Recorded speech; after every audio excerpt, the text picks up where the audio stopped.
오늘 준비한 사건은 2022년 인천에서 발생한 사건이에요. 9월 28일 인천시 계양구에 있는 한 빌라에 한 남성이 어머니를 보러 찾아갑니다.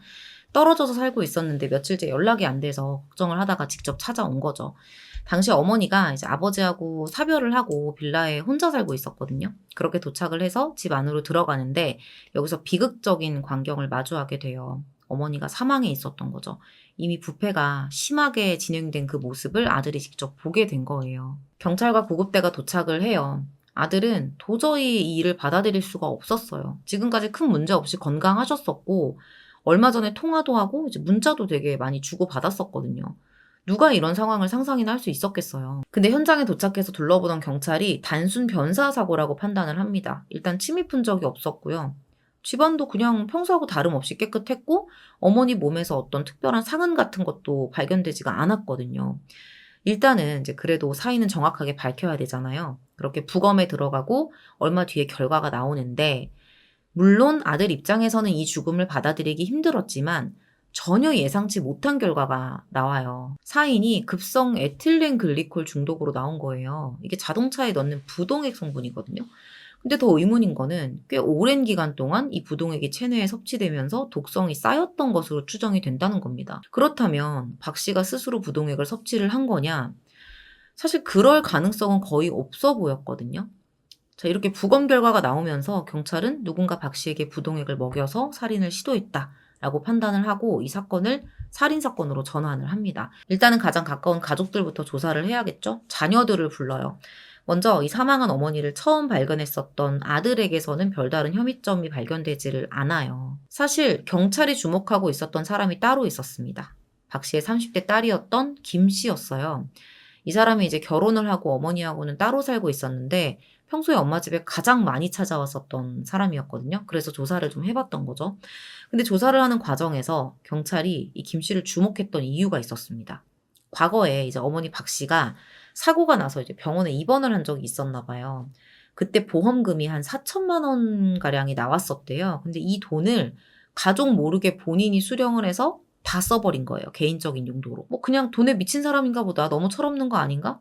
100번 뭐 양보해서 그렇게 받아들일 수도 있지만 무엇보다 더 이상했던 건 어머니 장례를 치르는 동안의 김 씨의 모습이었습니다. 다른 사람도 아니고 내 친어머니가 그렇게 사망해서 부패된 시신으로 발견이 됐는데 특별히 뭔가 슬퍼하는 기색 이런 것들이 전혀 보이지 않았던 거예요. 보통 이런 상황에 마주하게 되면 어머니의 죽음에 의문을 갖거나 아니면 진짜 아무것도 할 수 없을 만큼 슬퍼하거나 하는 게 일반적이잖아요. 근데 이 사람은 뭘 하고 있었냐? 보험사에 전화를 걸어요. 그러더니 어머니가 가입한 보험의 종류가 뭔지, 수령은 가능한 건지 이런 걸 알아봤던 거예요. 그리고 또 뭐가 있었냐면 이 사망한 박 씨 자택에서 당시에 경찰이 박 씨 휴대폰을 못 찾았었어요. 아들 말로는 사망 전 며칠 동안 어머니하고 메시지를 주고받았다라고 진술을 했었는데 정작 그 집에 그 어머니 폰이 어디에도 없었던 거예요. 아무리 뒤져봐도. 그래서 경찰이 딸 김 씨에게 물어봐요. 어머니 휴대폰 본 적 있냐? 근데 모른다고 대답을 하면서 뭔가 횡설수설합니다. 아, 이 사람 뭔가 있구나. 더 파보자. 그렇게 경찰이 경기도 안양에 있는 김 씨의 자택을 수색하면서 어머니 박 씨의 휴대폰을 발견하게 된 거죠. 이걸 가지고 계속 추궁을 하니까 그제야 털어놔요. 엄마 폰으로 남동생이 계속 문자를 보내서 어쩔 수 없이 엄마 행세를 하면서 답장을 보냈다라는 거죠. 그러니까 한마디로 내가 범인이 맞고 남동생이 엄마가 이미 사망한 줄 모르고 연락을 주고받았던 상대는 나였다라고 자백을 하고 있는 거예요. 그렇게 2022년 11월 9일에 김 씨가 존속살해 혐의로 긴급 체포가 됩니다. 자, 그럼 대체 범행 동기가 뭐냐? 엄마를 왜 죽인 거냐? 이 내용은 경찰 조사, 검찰 신문 과정, 최종적으로 판결문까지 다 정리를 해서 들어간 내용이고요. 중간중간에 이제 피의자 주장이 들어가 있는 내용이기 때문에 그 부분을 좀 생각하면서 들어주시면 될 것 같습니다. 김 씨의 휴대폰 안을 뒤져보니까 그냥 그동안 범행을 준비하면서 있었던 증거들이 한두 개가 아니었어요. 보험회사에 엄마 생명보험이 다시 부활할 수 있는지 이런 거 수차례 전화를 해가지고 상담을 하기도 했었고요. 범행 전후에는 뭐 가족이 사망하면 보험금 받을 수 있는지, 부양가족 간병 파산, 가족 명의통장 해지 뭐 이런 돈과 관련된 보험과 관련된 단어들을 계속 검색하고 찾아봤었던 거예요. 그리고 가장 결정적인 거 사건 몇 달 전에 직접 부동액을 구입했었다는 그 기록, 사실까지 확인이 됩니다. 이제 김 씨가 이제 알고 봤더니 개인적인 대출이 어마어마하게 많았어요. 뭘로 그렇게 큰 빚을 졌는지는 알 수 없지만 이거를 또 대출로, 다른 대출로 돌려막고 계속 이제 그러면서 살았던 거예요. 그러다가 이제 2011년에 이제 아버지가 교통사고를 당하게 되면서 치료비, 간병비, 가족 생활비 이런 거를 어머니 박 씨하고 분담을 하게 됐었다는 거죠. 본인의 주장에 의하면. 어쨌든 기존에 본인이 가지고 있었던 개인적인 채무에다가 또 다른 채무가 발생을 하니까 더 이상 버티기 힘들었다는 거예요.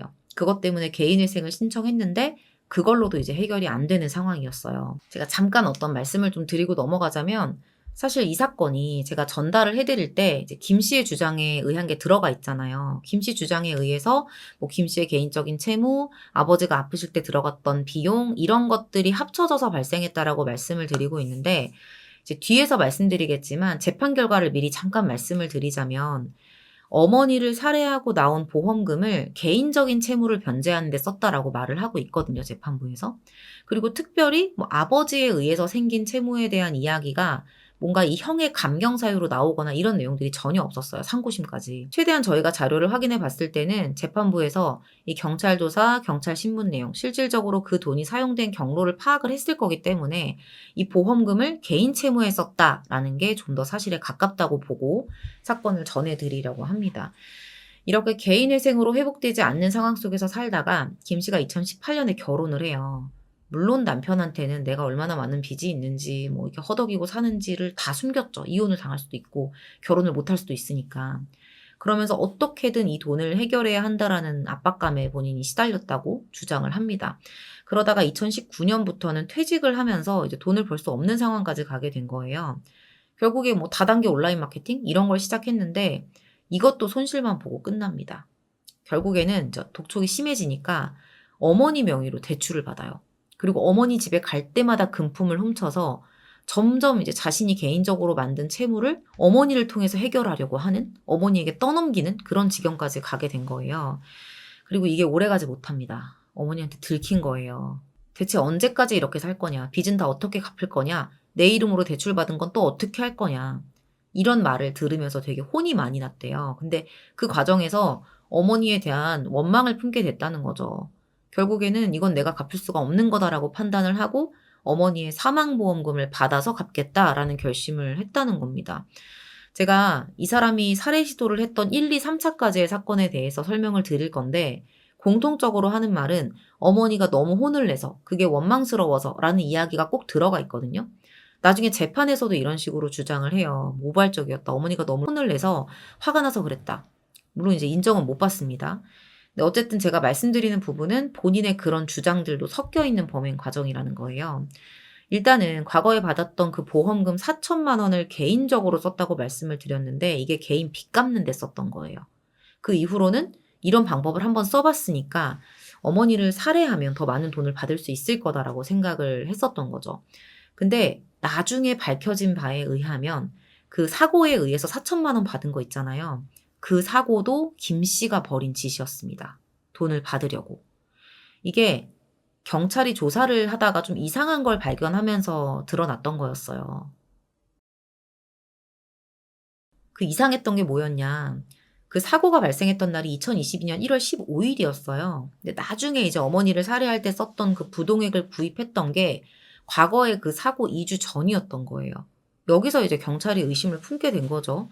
이때 경찰이 추궁을 하면서 그 과거의 사건도 김 씨의 짓이라는 게 밝혀지게 된 겁니다. 이것보다 더 충격적인 거. 이 사고를 포함해서 이미 2차례나 어머니를 살해하려고 시도를 했었다는 거예요. 2022년 1월 15일이 첫 범행날이었잖아요. 김 씨가 그 시기에 또 돈 때문에 엄마한테 엄청 혼이 났었다고 주장을 해요. 어머니 명의의 보험으로 대출을 받고 이걸 다 걸렸거든요.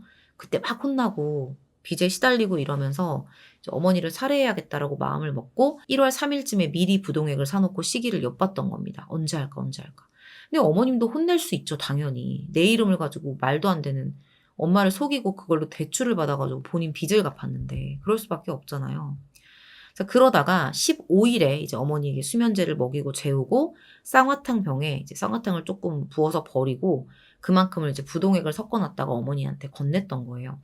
이것도 이제 쌍화탕 그 특유의 향이 있잖아요. 이것 때문에 들키지 않을 거라고 판단해서 이걸 골랐던 겁니다. 자, 그리고 나서 이제 어머니가 이걸 마셨죠. 침대에 누워서 이제 거품 같은 분비물을 계속 흘렸던 거예요. 이걸 보고 갑자기 마음이 흔들렸던 건지 119에 신고를 하면서 박 씨가 간신히, 이 어머니 박 씨가 목숨을 건집니다. 이때 지급된 4천만 원으로 개인 채무를 갚았던 거고요. 그리고 나서 1월부터 6일까지 이 피해자 박 씨 집에 채권 추심 업체에서 보내는 우편물이 계속 날아온 거예요. 이게 김 씨가 졌던 빚 때문이었거든요. 그래서 또 이때 엄마가 자기를 불러서 빚을 해결하라고 요구를 했다는 거죠. 그때는 또 이제 김 씨가 가상의 인물을 내세워요. 이 채무가 나 때문에 생긴 게 아니라 회사 때문인 것처럼. 그러면서 엄만 잘못 없어. 조만간 회사에서 해결해 줄 거야. 이런 식으로 안심을 시킵니다. 심지어 회사 측이랑 본인이 나눈 것처럼 대화까지 조작을 해서 엄마한테 보여줬대요. 근데 이것도 다 걸려요. 이게 언제까지 가겠어요? 결국에는 이 일로 또 크게 혼이 난 김 씨가 이번엔 진짜 엄마를 죽여야겠다라고 결심을 했대요. 1차 범행 때와 같은 방법을 쓰는데 이때도 겁이 난 건지 또 119에 신고를 합니다. 박 씨는 또 간신히 목숨을 건졌고요. 이때 멈췄어야 돼요. 2022년 9월 23일이 돼요. 이게 세 번째 시도예요. 범행이 멈추지 않았다는 소리죠. 이날 어머니 박 씨가 그 1차 사건 때문에 딸이 4천만 원 받아가지고 빚 갚는데 다 써버렸잖아요. 그걸 이제 알게 된 거예요. 거기다가 또 무슨 일이 터지냐면 채권 출심 업체가 소송까지 걸어서 이제 이 집이 경매로 넘어갈 수 있다는 것까지 통보를 받게 된 거죠. 결국 어머니의 화를 참지 못한 김 씨가 또다시 살해 결심을 했다는 겁니다. 그전과 달라진 건 이번에는 119를 부르지 않았다는 거예요. 그렇게 어머니 박 씨는 딸의 손에 사망하게 됩니다. 그리고 김 씨는 태연하게 보험회사에 전화를 해서 어머니가 가입했던 보험 종류, 받을 수 있는 사망보험금 액수까지 알아봤어요. 자, 재판 결과 좀 알아볼게요. 검찰이 김 씨에게 무기징역을 구형해요. 피고인이 범행을 자백하면서도 경제적인 목적은 없었다는 취지로 주장을 하고 있다. 그러나 가족사망보험금 등의 다양한 인터넷 검색을 하거나 피해자 명의로 실효된 보험을 되살리기 위해서 노력하는 등 경제적 목적이 있었음이 명백하다라고 밝힙니다. 재범 위험 가능성도 높다고 밝혔고요. 김 씨가 재판 과정에서 입장을 완전 뒤바꿔요. 그러니까 변호인을 접견하는 과정에서 이 사람이 뭐를 알게 됐냐면 계획적이고 의도한 존속 살해는 우발적 범행보다 형이 높다라는 사실을 알게 된 거예요. 그때부터 이거는 보험금을 노린 계획범죄가 아니라 엄마가 너무 야단을 쳐서 순간적으로 욱해서 그런 거다라는 식으로 말을 바꾼 거예요. 부동액까지 준비를 해놓고서는. 김 씨의 변호인은 피고인이 스스로 어떻게 범행에 이르게 됐는지를 설명하지 못하고 있다. 어머니가 자신의 상황을 이해하지 못하고 채무 변제를 압박해서 이를 벗어날 목적이 있었고 앓고 있던 공황장애와 우울증이 복합적으로 작용해서 범행에 이르게 된 것이다라고 주장을 합니다. 최후 진술에서 김 씨는 범행을 후회하고 있고 다시 엄마에게 용서를 구하고 함께 살던 순간으로 돌아가고 싶다고 말을 했어요. 근데 이미 돌이킬 수 없죠. 3번의 살인 계획, 그러니까 3번이나 돌이킬 수 있는 기회가 있었어요. 그걸 무시한 거는 본인이고요. 그리고 정말 반성을 하는 걸까요? 어머니가 돌아가시고 나서 장례식장에서조차 아무 감정 없이 그렇게 있었잖아요. 1심에서 김 씨는 징역 25년을 선고받습니다. 피고인이 범행 후에 나온 보험금을 개인 채무 변제에 사용했던 점을 고려했을 때 보험금 말고 다른 범행 동기는 찾기가 어렵다는 거예요. 자, 정리를 하자면 김 씨가 주장하는 어머니가 혼을 내서 욱했다. 이런 건 받아들이지 않은 거예요. 이 밖에도 어머니 살해 후에 아무 조치도 취하지 않고 가족들에게 어머니인 척 계속 연락을 주고받은 거. 이후에 보험금 수령에 대해서 적극적으로 알아봤던 거. 이게 다 비난 가능성이 크다고 밝혀요.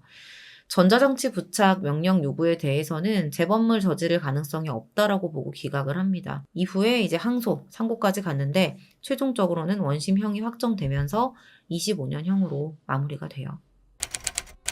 아무리 초범이고 범죄하고 거리가 먼 인생을 살았다고 해도 계속 지금 개인적인 채무가 쌓이는 상황에서 최악의 선택만 골라서 하고 결국에는 빚 갚는 도구로 엄마를 지금 쓴 거거든요. 80년대 있었던 사건 중에 여러분들도 아시는 분들도 계실 텐데 제자를 유괴살해하고 결국에는 이제 교수대 앞에 서게 된 범인 주영형이 최후에 이런 말을 해요. 내가 잘못된 길임을 알면서도 계속해서 주사위를 굴렸다. 굴리고 또 굴리고 거기서 멈췄어야 했는데 멈추질 못해서 결국 여기까지 왔다. 김 씨의 경우도 마찬가지인 것 같아요. 어느 지점에서 딱 이건 아니다 하고 멈췄어야 합니다. 만약에 그때 멈추고 지금 후회했던 생각을 그때도 했더라면 여기까지 오지는 않았겠죠. 오늘 준비한 내용은 이렇게 마무리하도록 하고요. 저는 다음 사건 준비해서 다시 찾아뵙겠습니다. 긴 시간 시청해주셔서 감사합니다. 여러분 혹시 얀데레라는 단어 들어본 적 있으세요? 츤데레라는 말은 이미 너무 유명해서 저도 많이 들어봤고 또 써본 적도 많은데 얀데레는 아예 처음 듣는 말이었거든요. 여러분들도 조금 생소하실 것 같아요. 얀데레가 일본의 신조어래요. 애니메이션이나 미소녀 게임 이런 데서 묘사되는 인물의 어떤 성격 중에 하나를 가리키는 유행어라고 합니다. 병을 앓는다는 뜻의 얀데루 그리고 극진한 애정을 뜻하는 데레데레 이거를 합친 합성어인데 의미는 뭐냐면 극단적인 사랑이에요. 여기서 핵심은 사랑이 아니라 극단적이라는 말입니다. 특정 대상을 극렬하게 사랑해서 생기는 질투와 집착 때문에 극단적으로 사고하고 그런 행위를 벌이는 심리 상태, 그런 캐릭터를 뜻한다고 해요. 비슷한 말로는 메가데레라는 것도 있는데 이거는 사랑이 클 뿐이지 극단적인 행동으로는 드러나지 않는 거라고 합니다. 상대가 싫어하면 상식적인 선을 넘지 않는다는 거예요. 오늘 제가 준비한 사건 속의 범인과 얀데레, 이 캐릭터가 일정 부분 좀 겹치는 것 같아서 제가 얀데레 이야기를 한번 해봤습니다. 시작은 사랑이었겠지만 집착, 광기, 분노만 남은 자리에서 벌어진 너무나도 비극적인 사건 내용을 전해드리도록 할게요. 2021년 5월 30일이었습니다. 112로 신고 전화 한 통이 걸려오는데 젊은 여성이었어요. 이 사람이 막 벌벌 떨면서 내가 사람을 죽인 것 같다. 이렇게 이야기를 하는 거예요. 뭔가 좀 애매한 표현을 하죠. 죽인 것 같다라는 표현. 경찰이 바로 신고를 접수하고 이 피해자가 살아있을 가능성이 높다고 판단을 한 뒤에 소방당국에 공동대응을 요청하고 현장으로 출동을 해요. 알려준 주소는 대구광역시 북구에 있는 한 모텔이었어요. 해당 호수로 막 올라가서 경찰관이랑 소방관이 같이 올라가요. 조심스럽게 그 해당 호수의 방문을 노크합니다. 잠시 뒤에 문이 열리면서 한 여성이 모습을 드러내요. 신고자이자 사람을 죽인 것 같다고 자백했던 30세 여성 신 씨였습니다. 신원을 확인하자마자 바로 방 안으로 진입을 했는데 신고했던 내용이 다 사실인 거예요. 진짜 침대 위에 어떤 남성이 피범벅이 돼 있는 거예요. 난도질 당해서. 그 시신이 쓰러져 있었습니다. 자, 그러면 쓰러져 있는 이 사람은 누구였냐? 신고자 신 씨의 남자친구 30세 고 씨였어요. 남자친구를 지금 살해한 거예요. 시신을 보니까 흉기로 상체를 조금 집중적으로 찔린 상태였는데 맥박이 남아있기는 했지만 이미 심정지 상태였습니다. 현장에서 응급조치를 실시했고요. 바로 이제 고 씨를 응급실로 후송을 했는데 의식을 회복하지 못해요. 이제 응급실로 가는 도중에 과다출혈로 사망을 하게 됩니다. 도착 전에 피를 너무 많이 흘렸던 거예요. 아니 그러면 신 씨는 연인이었던 고 씨에게 모텔 방에서 왜 이런 끔찍한 짓을 했을까? 경찰이 바로 조사에 들어가요. 현행범으로 지금 체포가 됐잖아요. 신 씨가 이렇게 말을 합니다. 말다툼 도중에 격분해서 범행을 저질렀다라는 거죠. 신 씨가 범행을 저지른 건 맞아요. 근데 이 사실관계에 대해서는 조금 더 확인을 해봐야 되잖아요. 진짜 신 씨 말대로 말다툼을 하다가 우발적으로 일어난 범행인지 확인을 해야 되니까 바로 수사가 진행이 됩니다. 근데 이 과정에서 뭔가 이상하다 싶은 것들이 하나씩 발견이 돼요. 수상한 행적들, 뭐가 있었냐? 사건 발생 보름 전부터 이건 누가 봐도 너무나도 계획적인 그런 계획성이 짙어 보이는 정황들이 계속해서 확인이 되는 거예요. 범행에 사용됐을 것으로 추정되는 흉기를 미리 구매한 기록, 그리고 인터넷에 막 살인 방법이라던가 수면제 치사량, 이런 검색을 했었던 기록, 그리고 사건 4일 전에는 주변인들에게 범행을 예고하는 연락을 취하기도 했습니다. 그리고 결정적인 거, 범행 이틀 전에 수면제를 엄청 많이 처방을 받아요. 그러니까 너무 많은 것들이 지금 발견이 됐잖아요. 경찰이 이제 이걸 싹 모아가지고 가요. 신 씨한테 가서 이걸 가지고 막 압박을 하니까 그제야 이제 범행 동기를 하나둘 털어놓기 시작을 합니다. 근데 그 이제 수면제가 다량 나왔다고 했잖아요. 처방을 받았다고 했잖아요. 근데 저희가 어느 자료를 찾아봐도 시신에서 수면제 성분이 검출됐다라는 내용은 없었습니다. 판결문에도 이제 증거 목록이나 부검 감정서가 없는 걸로 봐서는 부검은 진행하지 않은 걸로 추측이 돼요. 이건 좀 정확하지 않습니다. 자, 지금부터 신 씨의 진술, 경찰 수사 내용, 판결문을 종합해서 이번 사건을 제가 처음부터 한번 정리를 해볼게요. 말 그대로 가해자의 진술이 들어가 있는 내용입니다. 두 사람은 사건 10개월 전인 2020년 8월부터 연인 관계로 발전을 하면서 교제를 시작해요. 교제 초기에는 사이가 꽤 돈독했습니다. 되게 좋았어요. 특히 이 범인 신 씨가 남자친구 고 씨에게 의지를 되게 많이 했었나 봐요. 본인은 이제 어린 시절부터 가정 환경도 안 좋고 아빠한테 좀 안 좋은 일들을 많이 당한 트라우마가 있는데, 그러다 보니까 이제 대인 관계도 되게 좁고 사람을 상대하는 걸 좀 어려워했었다는 거예요.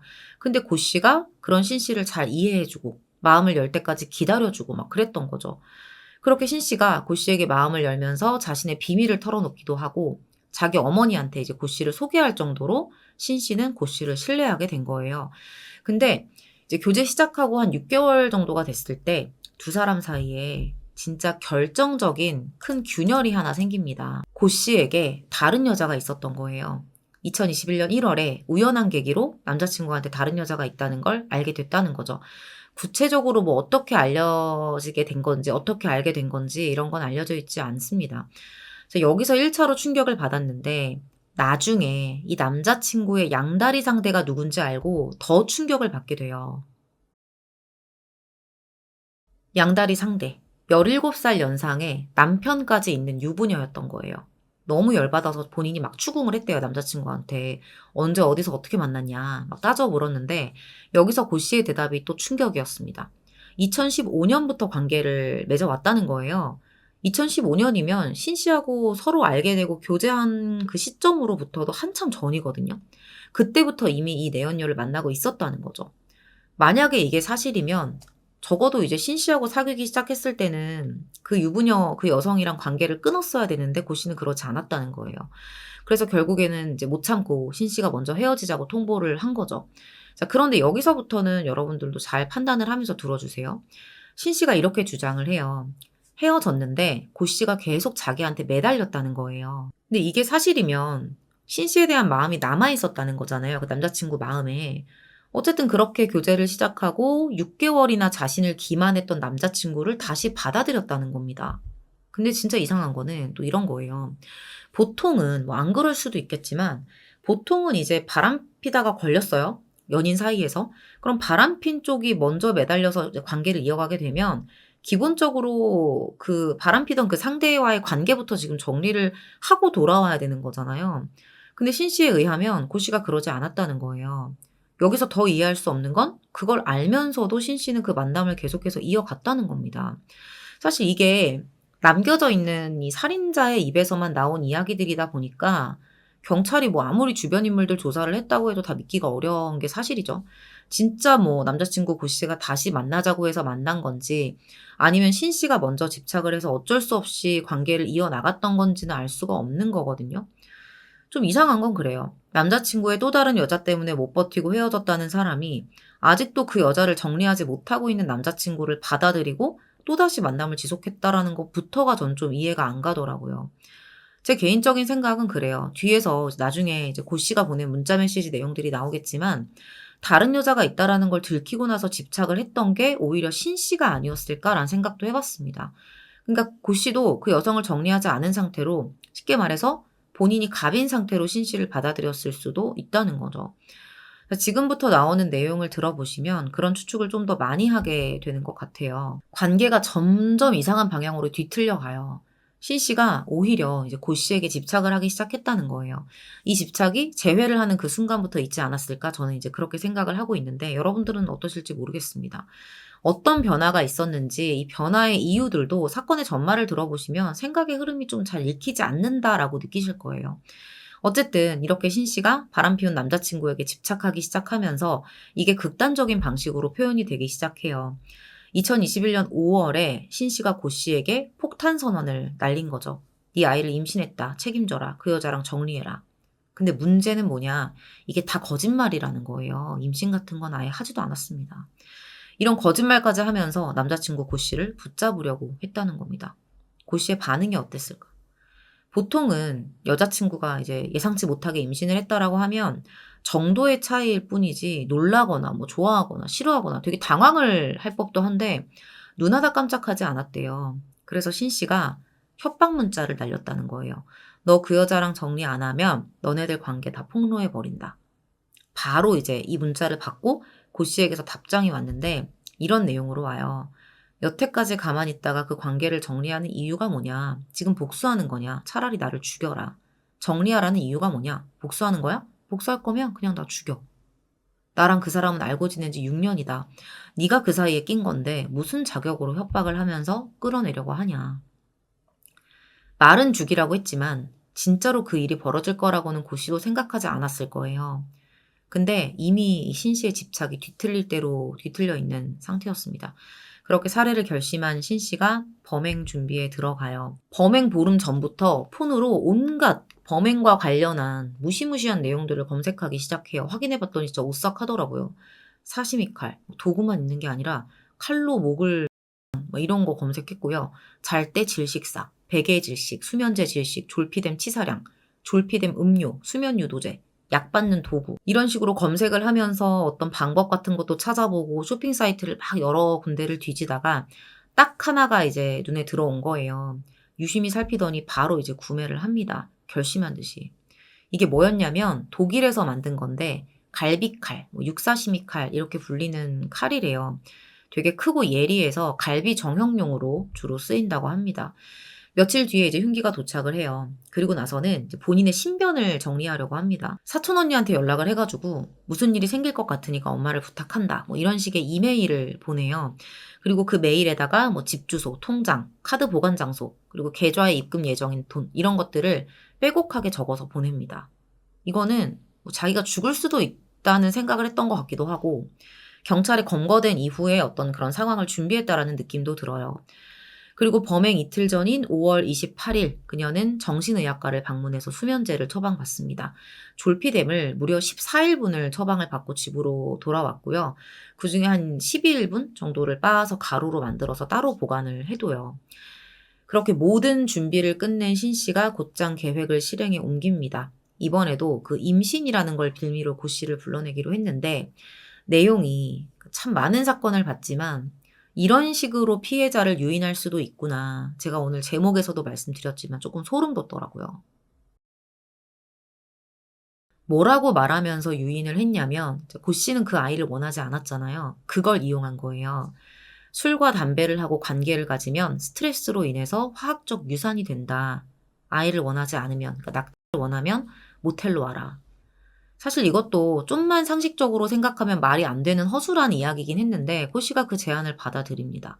신 씨가 알려준 모텔로 향했어요. 모텔에는 신 씨가 일단 먼저 도착을 했고요. 오자마자 흉기를 침대 밑에다가 숨겨놔요. 그렇게 이제 고 씨를 기다려요. 7시 한 40분쯤 됐을 때 고 씨가 객실로 들어옵니다. 신 씨는 일단 배고프니까 밥부터 먹자 이렇게 제안을 했고 두 사람이 그날 치킨을 시켜서 먹었대요. 그렇게 한창 식사를 하다가 고 씨가 잠깐 한눈 파는 틈을 타서 신 씨가 이제 고 씨의 음료에다가 수면제를 털어 넣은 거죠. 이거를 꿈에도 모른 채 고 씨는 음료를 들이켰고 바로 침대에 쓰러져서 잠이 듭니다. 고 씨가 잠들자마자 이제 고 씨의 스마트폰을 막 집어서 뒤져봐요. 확인할 게 있다는 듯이 문자도 보고 메신저도 보고 막 그랬었는데 그 여자 지금 만나고 있는 그 사람이랑 무슨 대화를 나눴나 이런 거를 확인을 하기 시작한 거예요. 봤더니 예상대로 그 대화들이 가득했다고 합니다. 자, 근데 예상했던 건 이 정도였겠죠. 근데 그뿐만이 아니었다는 거예요. 또 다른 여자들하고 나눈 대화들도 엄청 많았다는 거죠. 고씨 폰에 당시에 무슨 내용이 있었는지는 구체적으로 공개되진 않았지만 어쨌든 이걸 보고 신 씨는 그때 눈이 뒤집혔다고 했어요. 자기도 그냥 그런 여자들 중에 한 명이었다라고 이제 생각을 했을 테니까요. 판결문에 따르면 신 씨가 그 문자를 확인하고 나서 바로 범행을 저지른 건 아니라고 되어 있어요. 일단은 잠을 청했는데 너무 이제 화가 나서 자다깨다를 반복했다는 거죠. 다음날 오전 11시경이 되어서야 계획대로 살해를 마음먹고 흉기를 꺼내 들었다고 합니다. 그렇게 침대에 쓰러져 있던 고 씨를 향해서 20차례 공격을 해요. 고 씨는 다발성 자창에 의한 과다출혈로 사망을 하게 됐고요. 여기까지가 검찰의 공소 사실에 기재된 사건의 경위예요. 근데 범행을 저지르고 나서는 아차 싶었던 건지는 모르겠어요. 친구에게 메시지를 보내요. 이 메시지에다가 자기가 어떤 짓을 했는지, 왜 그랬는지, 내 지금 심경이 어떤지 뭐 이런 걸 썼다고 합니다.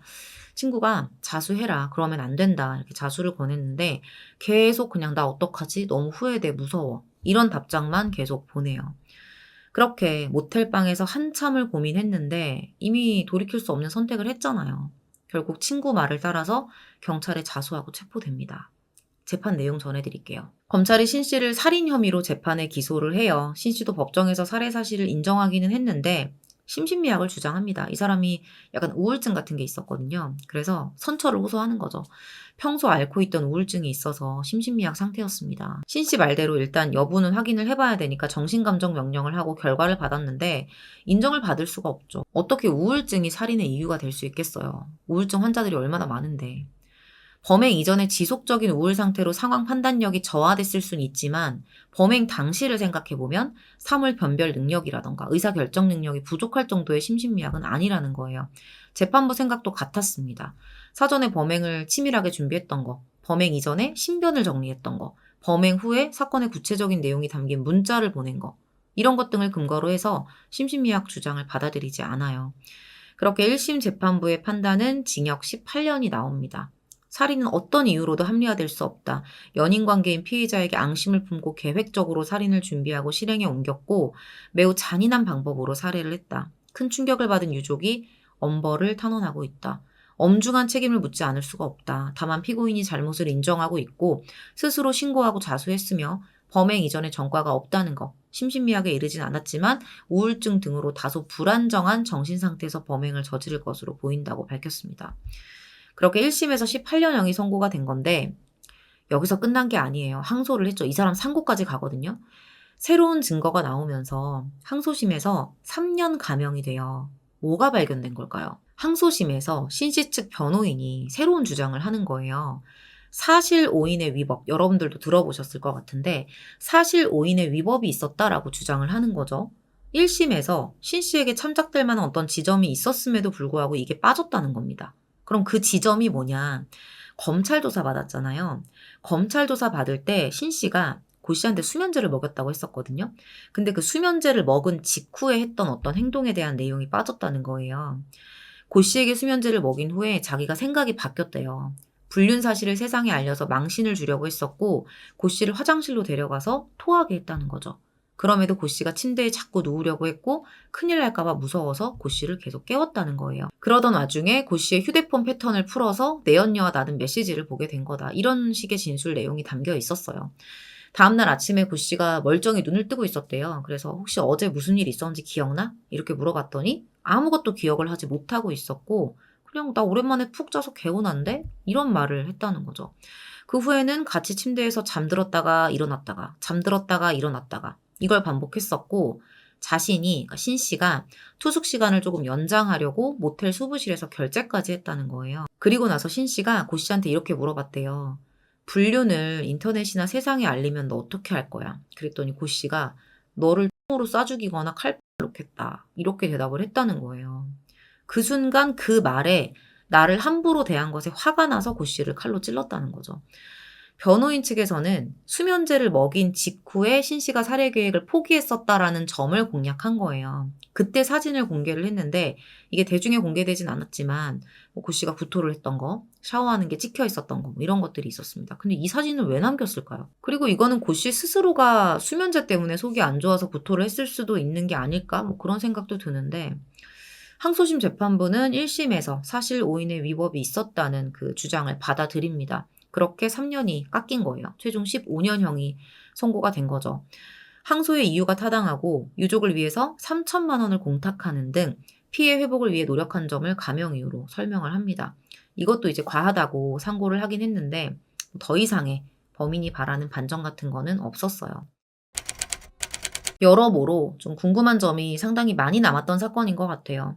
고 씨가 여자친구를 기만하고 그것도 가정에 있는 여자를 만났던 거는 진짜 잘못한 일은 맞지만 재회의 과정이라던가 그 이후에 보였던 고 씨의 태도를 보면 진짜 신 씨를 다시 만나고 싶었을까? 이 사람이 먼저 다시 만나자고 했을까 과연?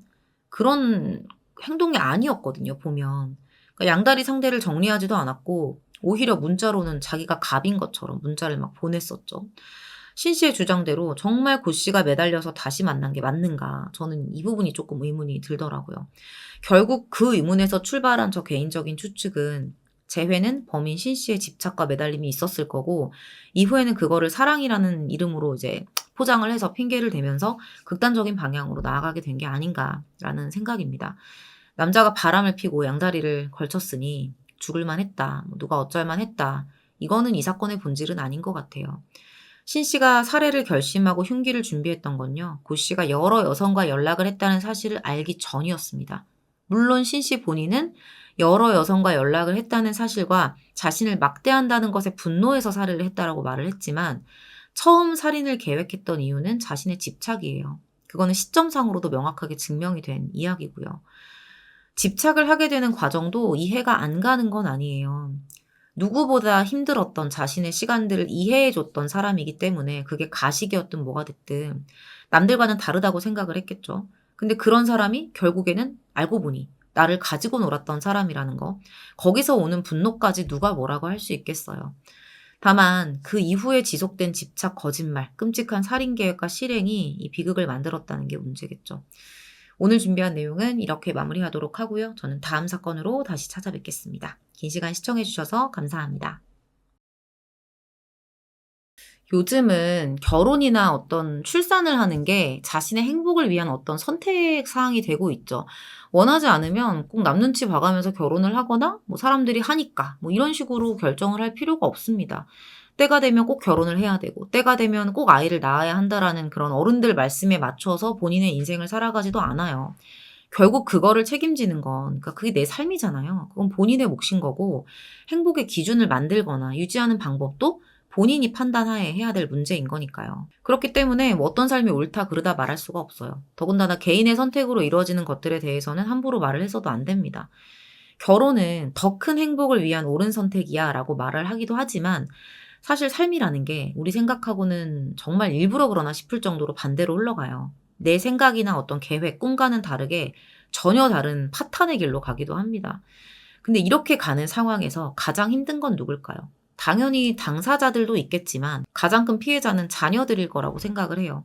아무 잘못이 없는데도 내가 그 문제에 정말 어떠한 영향도 주지 않았는데도 아직 힘이 없기 때문에 유일하게 기댈 수 있는 부모의 감정이나 상황에 의지해서 살아갈 수밖에 없잖아요. 그 상황에 따라서 진짜 최악의 경우에는 부모가 자녀의 목숨줄까지 쥐고 자기 마음대로 범행을 저지르는 경우도 있습니다. 오늘 제가 이런 이야기를 왜 이렇게 길게 하냐면 오늘 사건이 그렇거든요. 아무 잘못도 없는 너무나도 착한 아이가 가정이 붕괴되고 끝내 아무 의지력도 발휘하지 못한 채 어른의 결정에 의해 목숨을 잃을 수밖에 없었던 그런 사건입니다. 늘 그렇지만 피해자가 아이들일 때는 더 많이 안타깝고 슬픈 마음이 큰 것 같아요.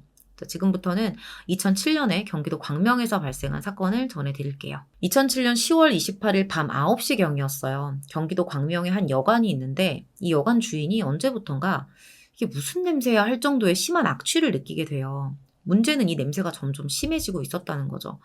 결국에는 이제 참을 수가 없어서 어디서 냄새가 나는지 막 찾아서 방을 찾아서 문을 막 두드려요. 이 방이 어디였냐면 장기투숙객이 있었거든요. 그 장기투숙객이 지내고 있었던 방이었습니다. 35세 엄마 김씨 그리고 8살 아들 김군이 지내고 있었는데 냄새 때문에 아무리 막 문을 두드려도 인기척이 없는 거예요. 밤 9시였거든요. 이 시간이면 분명히 이 두 사람이 방에 있는 시간인데 안 나오는 거죠. 아무래도 이제 여관 운영을 오래 하다 보니까 이 주인이 뭔가 예감이 안 좋았었던 것 같아요. 그래서 갖고 있던 비상 열쇠로 이 모자가 지내던 방의 문을 열고 들어가 보는데 정말 충격적인 장면을 보게 돼요. 8살 김군이 침대에 누워서 이불을 덮어쓴 채 사망해 있었던 거죠. 이미 시간이 너무 많이 지났던 건지 부패가 진짜 심했어요. 여관 주인이 맡았던 냄새가 시신이 부패하는 냄새였던 거예요. 바로 이제 경찰에 신고를 했는데 좀 이상했던 건 아이는 사망한 채 있는데 이 방 안에 엄마가 없는 거예요. 이렇게 부패가 되고 있는 상황에 연락도 안 됩니다. 그러니까 단순한 사라짐은 아닌 것 같다라는 예감이 들죠. 경찰이 여관에 도착을 해서 바로 김군 사망에 대한 조사를 시작해요. 일단은 이 모자가 살고 있던 요 작은 방이 화장실이 딸려있는 한 두세 평 정도의 방인데 더블 사이즈 침대가 하나가 있어요. 근데 이 침대가 방의 70%를 차지해요. 그러니까 실제로 걸어 다니면서 뭔가 활동을 하기에 둘이 지내기에는 되게 좀 많이 비좁은 방이었습니다. 냉장고가 작은 게 있어서 또 열어봤는데 보시면 아이가 먹을 만한 게 하나도 없죠. 그리고 아무리 장기투숙이고 본인들 집이 아니긴 했지만 어쨌든 여기서 지금 아이를 키우고 있는 거잖아요. 근데 그렇게 보이지 않을 만큼 기본적인 세간살이나 가재도구 같은 것들도 거의 없었고요. 물건들도 그냥 뭐 여행용 가방, 김군 학용품, 책, 옷 이런 거를 비닐백에다가 담아놨었어요. 나름대로 좁은 공간에 깨끗하게 정돈이 돼 있긴 했는데 진짜 이게 다인가 싶을 정도로 진짜 단출했습니다. 대체 여기서 무슨 일이 있었던 걸까요? 시신 발견 당시에 내부에 이제 난방이 가동 중이었어요. 창문은 닫혀 있었습니다. 아무래도 이렇게 되면 방 온도가 높아지잖아요. 그래서 시신이 좀 더 빠르게 부패가 됐던 것 같아요. 근데 문제는 뭐냐면 사인을 밝혀야 되는데 부패가 심해서 사망 일자도 정확하게 파악하기가 힘들었다는 거예요. 대략적으로 추정을 해보자면 사망한 지 일주일에서 열흘 정도 지난 것으로 보였습니다. 현장 상황을 살펴보면 정황상 엄마 김 씨가 아들이 사망한 후에도 시신하고 한동안 같이 생활을 했던 것 같아요. 너무나도 이 사망 사건에 김 씨가 연관된 것처럼 보였기 때문에 김 군의 사인을 밝혀내는 게 중요했는데 아까 말씀드렸다시피 부검을 해봐도 부패가 너무 심해서 사인이랑 사망일은 끝내 알아내지 못하게 돼요. 일단 엄마 김 씨부터 찾아야겠죠. 바로 CCTV 조사를 하거든요. 김 씨의 모습이 그 화면에 찍혀 있었습니다. 김 군의 시신이 발견된 날 오전 6시에 여관을 나섰고요. 그 후로도 여관으로 돌아오지 않았고 휴대폰도 그냥 꺼놨던 거예요. 그날 낮에 한 12시쯤에 김군의 담임교사 선생님한테 전화를 걸었던 게 마지막 기록이었습니다. 이 전화를 끝으로 이 전화의 전원은 꺼졌고요. 다시는 켜지지 않았어요. 그래도 행적을 찾아야 되니까 이제 경찰이 김 씨의 가족, 주변의 친지들 뭐 이런 사람들한테 다 연락을 해봤는데 이제 이 사람이 이미 주변 사람들하고 연락을 끊은 지가 오래였던 거예요. 가족들하고도. 그러니까 가까운 가족들하고도 연락을 하지 않았으니까 주변인들이라는 것 자체가 없었던 거죠. 이미 시간도 너무 오래 지났고요.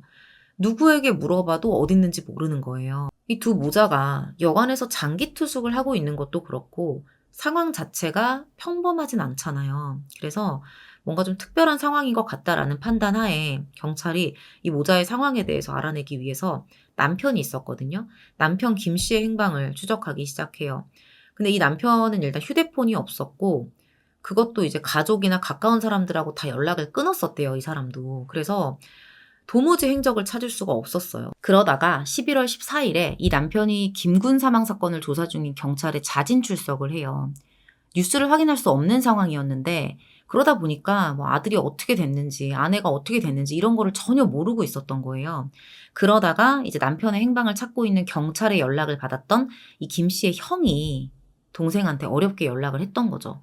그렇게 형을 통해서 지금 무슨 일이 벌어졌는지를 알게 되고 직접 경찰에 와서 수사에 응했던 거예요. 여기 와서 이제 남편 김 씨가 자신의 가족들이 왜 이렇게 떨어져 살게 됐는지, 그동안 무슨 일이 있었는지를 하나씩 털어놓기 시작을 합니다. 이 남편 김 씨가 2003년에 이제 하던 사업에 실패를 하면서 경제적으로 엄청 크게 타격을 입었었대요. 문제가 좀 심했었나 봐요. 부부가 이제 별거를 할 정도로 상황이 좋아지지 않은 거예요. 이혼은 하지 않았고요. 이제 헤어져서 남편은 막노동을 하고 그렇게 하려고 지방으로 갔고 김구는 이제 아내가 맡아서 키우게 됐던 거죠. 근데 무슨 이유에서인지 남편이 일을 하고 있음에도 경제적인 부분에 대해서는 케어를 받지 못했던 것 같아요. 결국에는 극심한 생활고를 겪게 된 거예요. 당시 어린애를 데리고 있었기 때문에 혼자서 아이를 데리고 먹고 살 만한 직장을 찾는 것도 김 씨는 쉽지 않았었다고 합니다. 그러다가 3월에 이제 김군이 초등학교에 입학을 하게 돼요. 경기도 광명시에 있는 학교에 다녔는데 그 무렵부터 이제 4월경부터 해서 여관에서 장기 투숙을 시작합니다. 근데 5월에 갑자기 전학을 가게 된 거죠. 당시에 남편이 지내고 있었던 충남 천안으로 가게 된 거예요. 어쩌면 이때 다시 가족이 합쳐서 잘 살아보자 하고 노력했던 건 아니었을까라는 생각이 들기도 합니다. 그렇게 충남 천안으로 가게 됐는데 이것도 무슨 사정이 있었던 건지 한 달도 안 돼서 김군이랑 김 씨가 다시 광명으로 돌아왔고요. 김군은 또 원래 다니던 그 광명의 초등학교로 다시 전학을 오게 된 거예요. 근데 문제는 김 씨 모자의 상황이 이전보다 더 안 좋아졌다는 겁니다. 결국 다시 한 달에 30만 원을 주고 여관 장기 투숙을 시작해요. 사건 초반에 그 시신이 발견됐었던 그 여관 주인에 의하면 보통 장기 투숙은 혼자서 하거나 남성들이 많이 하지 여성이 어린애를 데리고 다니면서 하는 경우는 거의 없다고 해요. 여관이라는 그 곳의 환경 자체가 아이한테 좋지도 않고요. 근데 또 어쩔 수가 없는 게 정상적인 월세방을 구하려면 보증금이 있어야 되잖아요. 어느 정도의 적든 크든 목돈이 있어야 되는데 그럴 만한 돈도 없었던 거죠. 두 사람이 갈 곳은 여관밖에 없었습니다. 이후에는 돈 되는 건 닥치는 대로 다 했다고 해요. 그래도 형편은 좀처럼 나아지지 않았어요. 사건이 벌어지고 나서 경찰이 이제 경제 상황이 어느 정도였는지를 조사를 해봤는데 이미 그 여관 장기 투숙비는 50만 원 정도가 밀려 있었고요. 김군, 그러니까 아들 명의 통장에 430원이 있는 게 전부였다고 합니다. 거의 이 정도면 밥도 못 먹고 살았다고 봐야 돼요.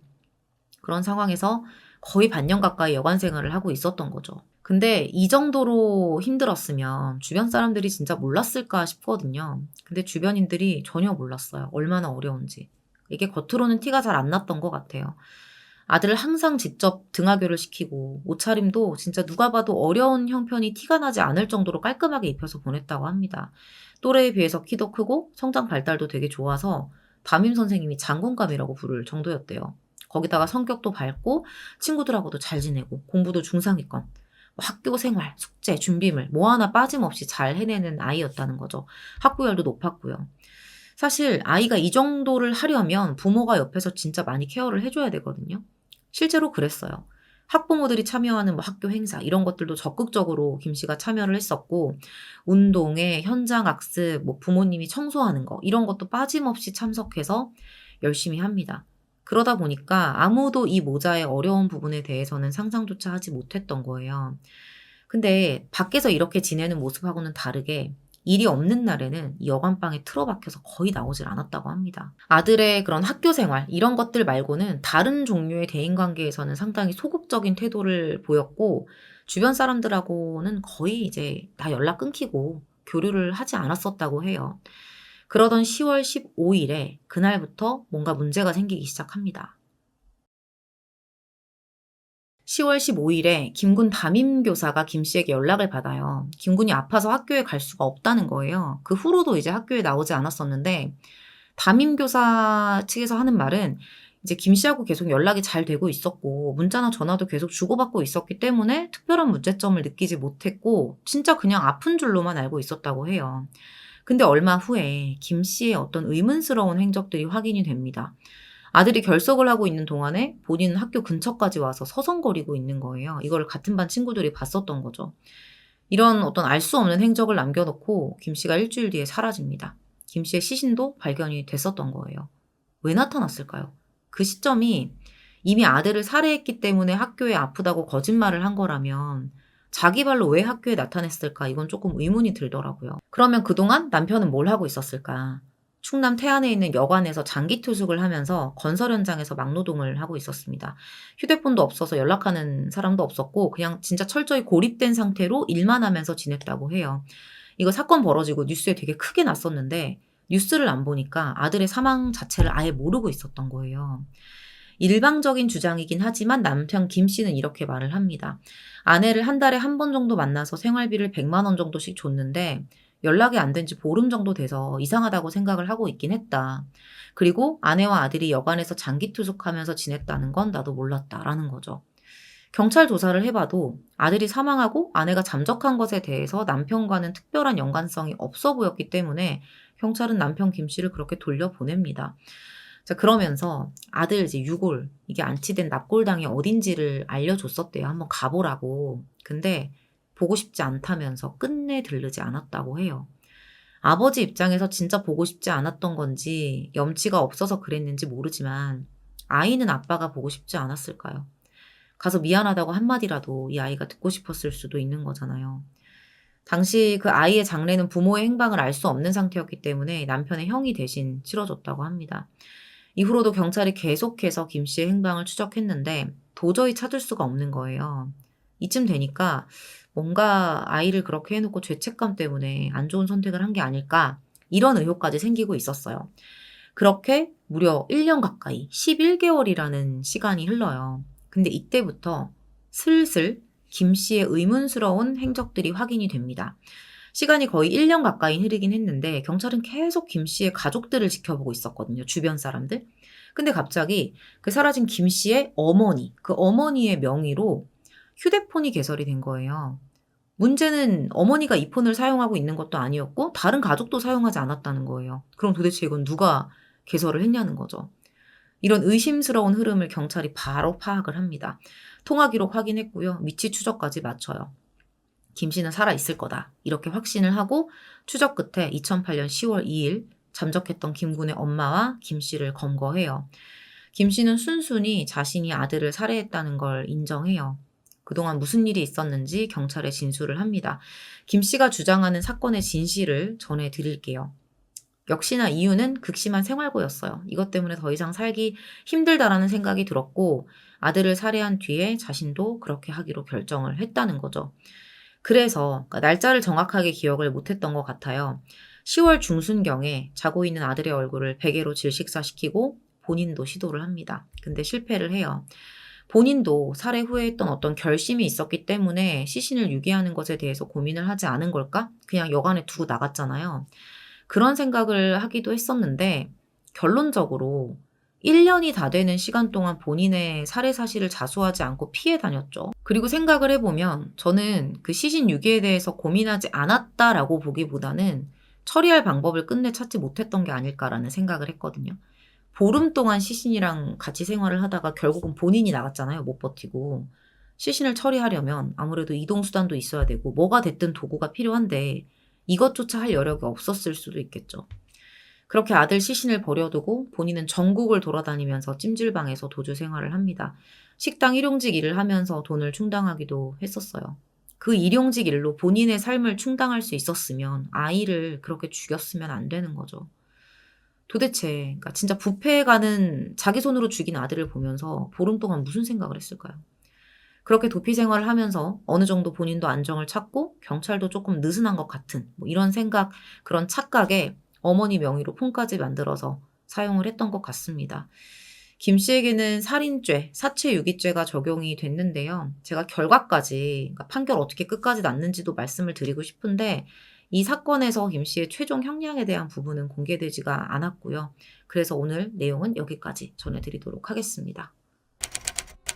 누구보다 밝았던 김군이 그날 엄마 손에 죽지 않았다면 지금 20대 중반의 성인이 되었겠죠. 그때가 2007년 정도였으니까. 진짜 다른 방법이 없었을까? 제가 그런 일을 겪어보지 않아서 그런 삶을 살아보진 않아서 함부로 당신은 아무 노력도 하지 않은 거야. 엄마로서. 뭐 이렇게 말을 할 수는 없지만 그렇다고 상황을 벗어날 이유로 자녀를 살해하는 건 옳지 않다라고 말할 수는 있을 것 같아요. 아이를 죽이고 본인은 나가서 식당에서 일을 했잖아요. 이게 참 범행에 이르게 된 과정이 계획이었든 우발이든 해서는 안 될 짓을 한 것도 맞지만 아들을 살해하고 나서 그 죄에 대한 처벌을 피하겠다고 11개월 동안 도피 생활을 했다는 거는 더 이해하기가 힘들더라고요. 단절에 대한 좀 안타까운 마음도 있었어요. 도움을 받을 기회도 있지 않았을까. 아까 말씀을 드렸지만 김 씨가 학부모 모임에 나가는 그거를 제외하고는 여간방에 계속 틀어박혀 있거나 주변인들을 거의 만나지 않았다고 돼 있거든요. 사실 학교 행사에서 만난 엄마들이나 선생님들은 어떻게 보면은 진짜 표면적인 관계에 가까워요.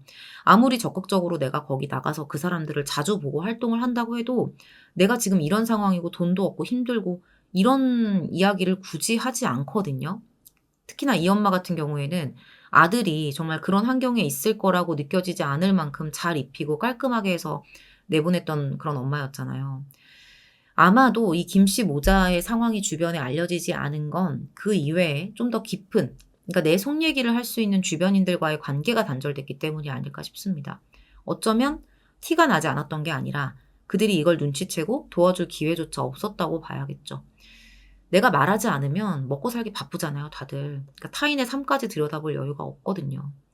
이렇게 어려운 환경이었던 거, 그 사정 모두 다 밝혀진 내용이니까 그 부분은 너무나 안타깝지만 적어도 자기 발로 나타나서 내가 아들을 죽였다, 이런 이유였다, 내가 무조건 잘못했다, 처벌을 달게 받겠다.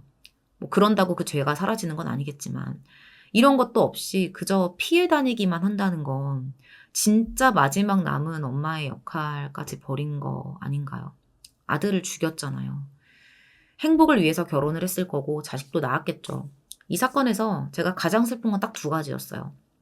그래도 부모가 만든 환경에서 웃음을 잃지 않고 밝은 아이로 살았던 김군이 엄마 손에 살해되고 방치됐다는 거. 그리고 아무도 자신이 있는 납골당을 찾지 않았다는 거. 지금 감옥에 있을, 아니면 나았을지도 모르죠. 벌써 사건이 발생한 지가 한 18년 정도가 됐으니까.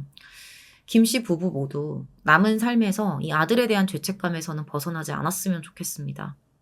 이제 이 상황에서 남은 건 그러니까 먼저 보낸 아들에게 할 수 있는 건 그거밖에 없거든요. 오늘 준비한 내용은 이렇게 마무리하도록 하고요. 저는 다음 사건으로 다시 찾아뵙겠습니다. 긴 시간 시청해주셔서 감사합니다. 2022년 11월 28일 오전 11시경이었습니다. 대구시 달성군에 있는 한 다세대 주택에 어느 가족들이 찾아와요. 가족 중에 한 명인 32세 박 씨가 연락이 계속 되질 않고 있었던 거죠. 8살 아이랑 단둘이 살고 있었기 때문에 무슨 일이 생긴 건 아닌지 가족들이 걱정이 돼서 찾아왔던 거예요. 근데 집 앞에 도착한 순간 가족들이 좀 이상한 기분에 사로잡혀요. 일단 현관문이 안 잠겨 있는 거예요. 문이 그냥 열렸습니다. 연락도 안 되는 사람의 집에 현관문이 잠겨 있지 않다? 점점 불안해졌겠죠. 그렇게 박 씨를 부르면서 조심스럽게 집 안으로 들어갔는데 그 순간 너무나도 충격적이고 끔찍한 광경이 눈앞에 드러나요. 박 씨의 아들 최군이 피를 흘리고 쓰러져 있는 거예요. 이미 사망한 상태였습니다. 오른쪽 다리 그 허벅지 부분에서 피가 엄청나게 많이 흐르고 있었어요. 입고 있던 바지가 그냥 피로 다 흥건하게 젖어 있을 정도였습니다. 어린애가 이런 모습으로 발견이 되면 저는 거의 정신을 못 차렸을 것 같아요. 가족들이 바로 이제 경찰에 신고를 하면서 대구 달성경찰서 수사팀과 감식팀이 곧장 현장으로 출동을 합니다. 근데 더 이상한 일이 있었어요. 이 현장에 정작 엄마 박 씨가 없는 거예요. 아들 최군만 있었습니다. 집안 여기저기를 뒤져봐도 최군을 찌른 범행 도구도 끝내 발견이 되질 않아요. 그런데 이 범행 도구 대신에 이상한 쪽지가 한 장 발견이 돼요. 누군지 모르겠는데 자필로 쓴 편지였거든요. 섬뜩한 말이 써 있었습니다. 경찰에 신고하면 너는 죽는다. 라는 식의 내용이었는데 지금 아이는 이미 사망을 해 있고 막상 엄마는 안 보이는데 집에 이상한 협박 편지만 남아있는, 그러니까 뭔가 상황이 안 좋잖아요. 사실 이렇게 아이의 시신만 발견이 되고 엄마가 사라진 상황에서 박 씨의 신변에도 문제가 생겼다라고 볼 수도 있지만 어느 정도 경찰은 박 씨가 범인일 가능성도 있다고 생각을 했을 것 같아요. 경찰이 상황을 파악한 뒤에 피해자일 수도 혹은 가해자일 수도 있는 박 씨의 행방을 추적하기 시작합니다. 바로 이 주택가 인근의 CCTV를 다 분석을 했는데 되게 수상한 남성 한 명을 포착하게 돼요. 앞으로 나올 내용을 들어보시면 아시겠지만 누가 봐도 그냥 범인이라고 볼 수밖에 없는 그런 화면이었을 거예요. 그렇게 바로 그 남성이 어디에 있는지 행적을 추적하다가 되게 빠르게 찾아내요. 오전 11시 30분경에 찾아냅니다. 범행 장소에서 멀리 있지 않았어요. 한 5분 정도 거리에 있는 공영 주차장에 포터 화물차가 세워져 있었거든요. 여기 안에서 이제 독을 하고 있었던 거죠. 48세 남성 김 씨였습니다. 바로 이제 현행범으로 체포가 되기는 했는데 일단은 치료를 받아야 되니까 수사를 받더라도 치료가 먼저였기 때문에 병원으로 이송이 돼서 치료를 받아요. 그리고 30분 뒤에는 휴대폰 위치 추적을 해서 박 씨를 찾아냅니다. 박 씨는 달성군 옥포읍 신당리의 낙동강 둔치에 세워진 승용차 안에서 발견이 돼요. 중상을 입고 정신을 잃은 상태였어요. 보니까 너무 심각했습니다. 오른쪽 옆구리 쪽의 복부가 흉기에 심하게 찔려서 출혈이 있는 상태였고 간에까지 상처를 입어서 바로 이제 병원에 실려가서 봉합수술을 받아요. 이 의사 말로는 만약에 조금만 늦게 발견됐으면 생명에도 분명히 지장이 있었을 거라고 이야기를 하더라고요. 그만큼 생명에 위협이 될 정도의 상처를 입게 된 거죠. 그러니까 경찰이 되게 빠르게 박 씨를 찾아낸 게 다행이라는 생각이 들어요. 경찰은 김 씨가 정신을 차리자마자 바로 살인 및 살인미수 혐의로 체포를 했고요. 조사를 시작합니다. 대체 무슨 짓을 한 거냐, 이유가 뭐냐, 이렇게 조사가 시작이 됐는데 참 이유를 들을 때마다 저까지 답답해지는 기분이 들어요. 김 씨가 이 피해자 박 씨하고 과거에 만났던 사람이었어요. 지금은 헤어졌고요. 근데 전 여친인 박 씨가 자신을 상대로 스토킹 신고를 했다는 거예요. 그게 열받아서 내가 이런 짓을 했다라는 거죠. 그러면서 하는 말, 죽이려는 의도는 없었습니다. 흉기를 꺼내서 위협만 하려고 했는데 박 씨가 흉기를 빼앗으려고 달려들길래 우발적으로 박 씨와 박 씨의 아들을 찌른 겁니다. 라고 주장을 하는 거예요. 나중에 이제 검찰에 송치가 돼서 보안 조사를 받는데 이때 이제 또 피해자 박 씨는 수술을 받고 회복해서 퇴원을 하거든요. 바로 피해자 조사를 받으면서 당시 상황에 대해서 지금 진술을 해야 되는데 이게 너무 안타까웠던 게 뭐냐면 박 씨가 하나도 기억을 못 하는 거예요. 그러니까 아들이 사망했다라는 걸 알게 되면서 엄청난 충격을 받게 된 거죠. 이 과정에 대해서는 제가 이제 뒤에서 바로 전해드리도록 할게요. 본인도 지금 진술이 어려운 상태예요. 차 안에서는 공격당한 채로 실신해 있었고 그러니까 김 씨가 명확하게 무슨 짓을 했는지 지금 알아내야 되잖아요. 다행히도 이 차 안에 블랙박스가 설치돼 있었어요. 압수수색을 하면서 바로 메모리를 확보하고 분석을 했는데 이 안에 김 씨가 박 씨에게 무슨 짓을 했는지 고스란히 뭐 행동, 소리, 말 다 담겨 있었습니다. 살인 미수뿐만이 아니었어요. 당연히 이 차에는 강제로 태운 거고요. 감금해 놓고 성폭행 시도까지 했다는 게 추가로 확인이 돼요. 제가 뒤에서 말씀을 드리겠지만 박 씨는 집에 아들을 두고 온 상태였기 때문에 정신이 온전치 못한 상태에서 한거불능 상태였어요. 그런 박 씨에게 감금을 해놓고 그런 짓을 했던 거죠. 블랙박스를 통해서 이런 사실이 밝혀지면서 검찰이 추가적으로 혐의를 더 적용해요. 경찰이 판단한 혐의가 있고 여기에 이제 더 추가를 한 거예요. 그렇게 해서 최군 살인, 박씨 살인미수, 준감금, 준강간 혐의로 기소가 됩니다. 그리고 사건 발생 이후에 국가수에서 최군의 부검 결과가 전달이 돼요. 이게 정말 너무 충격적이었어요. 허벅지 서해부라고 하죠. 우리가 보통 사타구니라는 말을 쓰는데 이 부위를 깊게 그것도 여러 번 공격당해서 동맥과 정맥이 다 절단된 거예요. 그래서 그렇게 피가 많이 났었던 거예요. 어떻게 아이에게 이런 짓을 하냐고요. 나중에 이제 조금 지나서 박 씨가 이제 피해자 조사를 받을 때 이렇게 말을 해요. 참 이걸 기억해내는 엄마의 마음이 어땠을지 너무 마음이 아픈데 아들이 칼에 찔리고 얼마 지나지 않아서 움직이지 않는 등 급격히 의식을 잃고 있었다라고 진술을 합니다. 이미 범행 직후부터가 공격당한 직후부터 목숨을 살리기 너무 힘든 상황이었던 거예요. 그만큼 급박했던 거죠. 이것도 사실 흉기를 찾아야 되는데 사건 현장에서는 끝끝내 찾지를 못해요. 그래서 유사한 칼을 놓고 비교를 해봤거든요. 이 추정되는 범행 도구가 사람을 살상하기에 충분한 흉기로 판단이 됩니다. 그렇게 최군의 사인은 과다출혈에 의한 실혈성 쇼크사로 나와요. 그 어린아이가 엄마가 지켜보는 데서 동맥과 정맥까지 절단된 상태로 피 흘리면서 참혹하게 죽어갔던 거죠. 이걸 눈으로 보고 나서 김 씨 차에 강제로 태워졌기 때문에 왜 박 씨가 심신상실 상태였는지 여러분들도 이해하실 수 있을 거예요. 당장에 구급차를 불러서 조치를 취해도 모자랄 정도로 심한 상처를 입었는데 그 아이를 방치하고 엄마를 납치해갔다? 저는 진짜 여기서 되게 많이 화가 났어요. 그 어떤 것보다 잔인하고 끔찍하다. 진짜 이거는 진짜 악마도 울고 갈 정도의 악마다. 범행 동기에 대한 부분도 그랬지만 의도적으로 아이가 사망에 이를 만큼 공격을 해놓고 그 아이를 보호하고 물론 너무나 위독했지만 어떻게든 구호 조치를 할 수 있는 엄마를 강제로 끌고 가서 아이를 방치해서 죽게 만들었다는 게 진짜 말이 안 나오더라고요. 자, 제가 지금부터 범행 전말에 대한 이야기를 전해드릴 텐데 정말 다행히도 이제 박 씨가 살아있었기 때문에 피해자 진술, 경찰 조사 내용, 또 범인의 주장까지 함께 정리해서 전달을 드릴 수 있을 것 같아요. 지금 뭐 예상으로는 영상이 한 7분 정도 진행이 됐을 것 같은데 앞으로 제가 말씀드릴 전말을 들으시면 여러분들 더 분노하게 되실 수도 있습니다. 검찰의 보완 조사 과정에서 최종적으로 밝혀진 범행의 전말이에요. 피해자 박 씨는 중국 국적의 여성이었고요. 범인 김 씨는 한국인이었습니다. 김 씨를 만났을 때 이미 이제 박 씨는 최군을 키우고 있는 상태였어요. 다른 사람하고 과거에 낳았던 아이예요. 그렇게 그 아이하고 단둘이 살고 키우다가 2020년 6월부터 김 씨하고 사귀기 시작한 거예요. 근데 그렇게 오래 사귀진 않았습니다. 4개월 정도 만남을 갖다가 같은 해 10월에 헤어졌어요. 근데 문제는 그 다음부터예요. 헤어지고 나서도 김 씨가 박 씨에게 계속 집착을 하는 거예요. 너무 추하게 행동을 하는 거죠. 결국에 이제 박 씨가 견디다 못해 2022년 11월 22일에 김 씨를 스토킹 혐의로 신고를 해요. 헤어지고 나서 이제 너무 그리워서 연락도 한번 해보고 뭐술 먹고 진상도 부려보고 집 앞에 찾아가고 한두 번 이럴 수 있다고 쳐요. 근데 이거를 스토커로 신고를 할 정도면 그 선을 이미 넘어도 한참 넘은 거겠죠. 그러니까 상대가 싫다고 표현한 것에 대해서 수십 번 무시를 했을 거고요. 결국 신고 이후에 김 씨가 접근 금지 명령까지 받게 되는데 이때부터 배신감을 느꼈다는 거예요. 이미 끝났는데. 그렇게 범행을 준비합니다. 자택에서 날 길이만 20cm에 달하는 회칼 2자루, 등산용 접이식 칼 1개, 장도리, 제초제, 청테이프 2개, 케이블 타이어 9묶음을 준비해요. 그래놓고 아까 경찰 조사에는 그랬잖아요. 뭐 겁만 주려고 했다. 근데 겁주려는 사람이 뭐를 이렇게 여러 가지를 구체적으로 용도별로 싹 다 준비를 하냐는 거죠.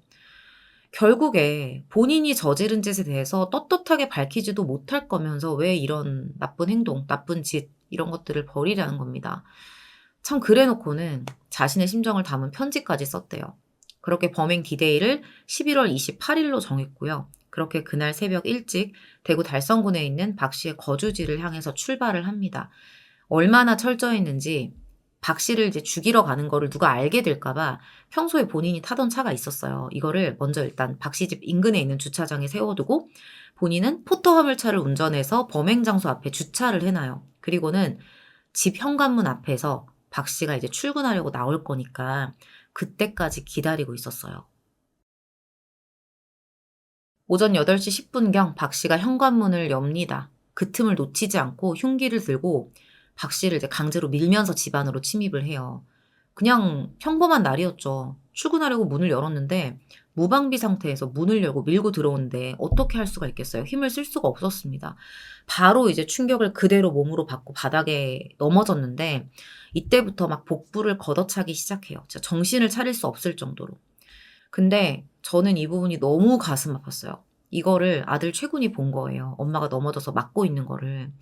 그 어린애가 흉기를 들고 있는 김 씨에게 달려듭니다. 엄마 해치지 말라고. 우리 엄마한테 그러지 말라고. 근데 여기서 김 씨가 눈이 돌아서 바로 최군을 공격을 했던 거죠. 오른쪽 허벅지를 강하게 공격합니다. 아이가 얼마나 아팠겠어요. 박 씨가 이제 아들이 찔려가지고 피 흘리는 걸 보고서 이젠 뭐 그런 거 없는 거야. 그냥 막 매달려서 애원을 해요. 제발 119에 신고 좀 해달라. 여기서 정말 마음을 돌려먹고 빠르게 신고를 해서 아이가 응급조치를 받게 했다면 글쎄요. 저는 뭐 물론 이제 아이가 심하게 찔리기는 했지만 최군이 살았을 확률도 분명히 있었을 거라고 개인적으로 생각을 하거든요.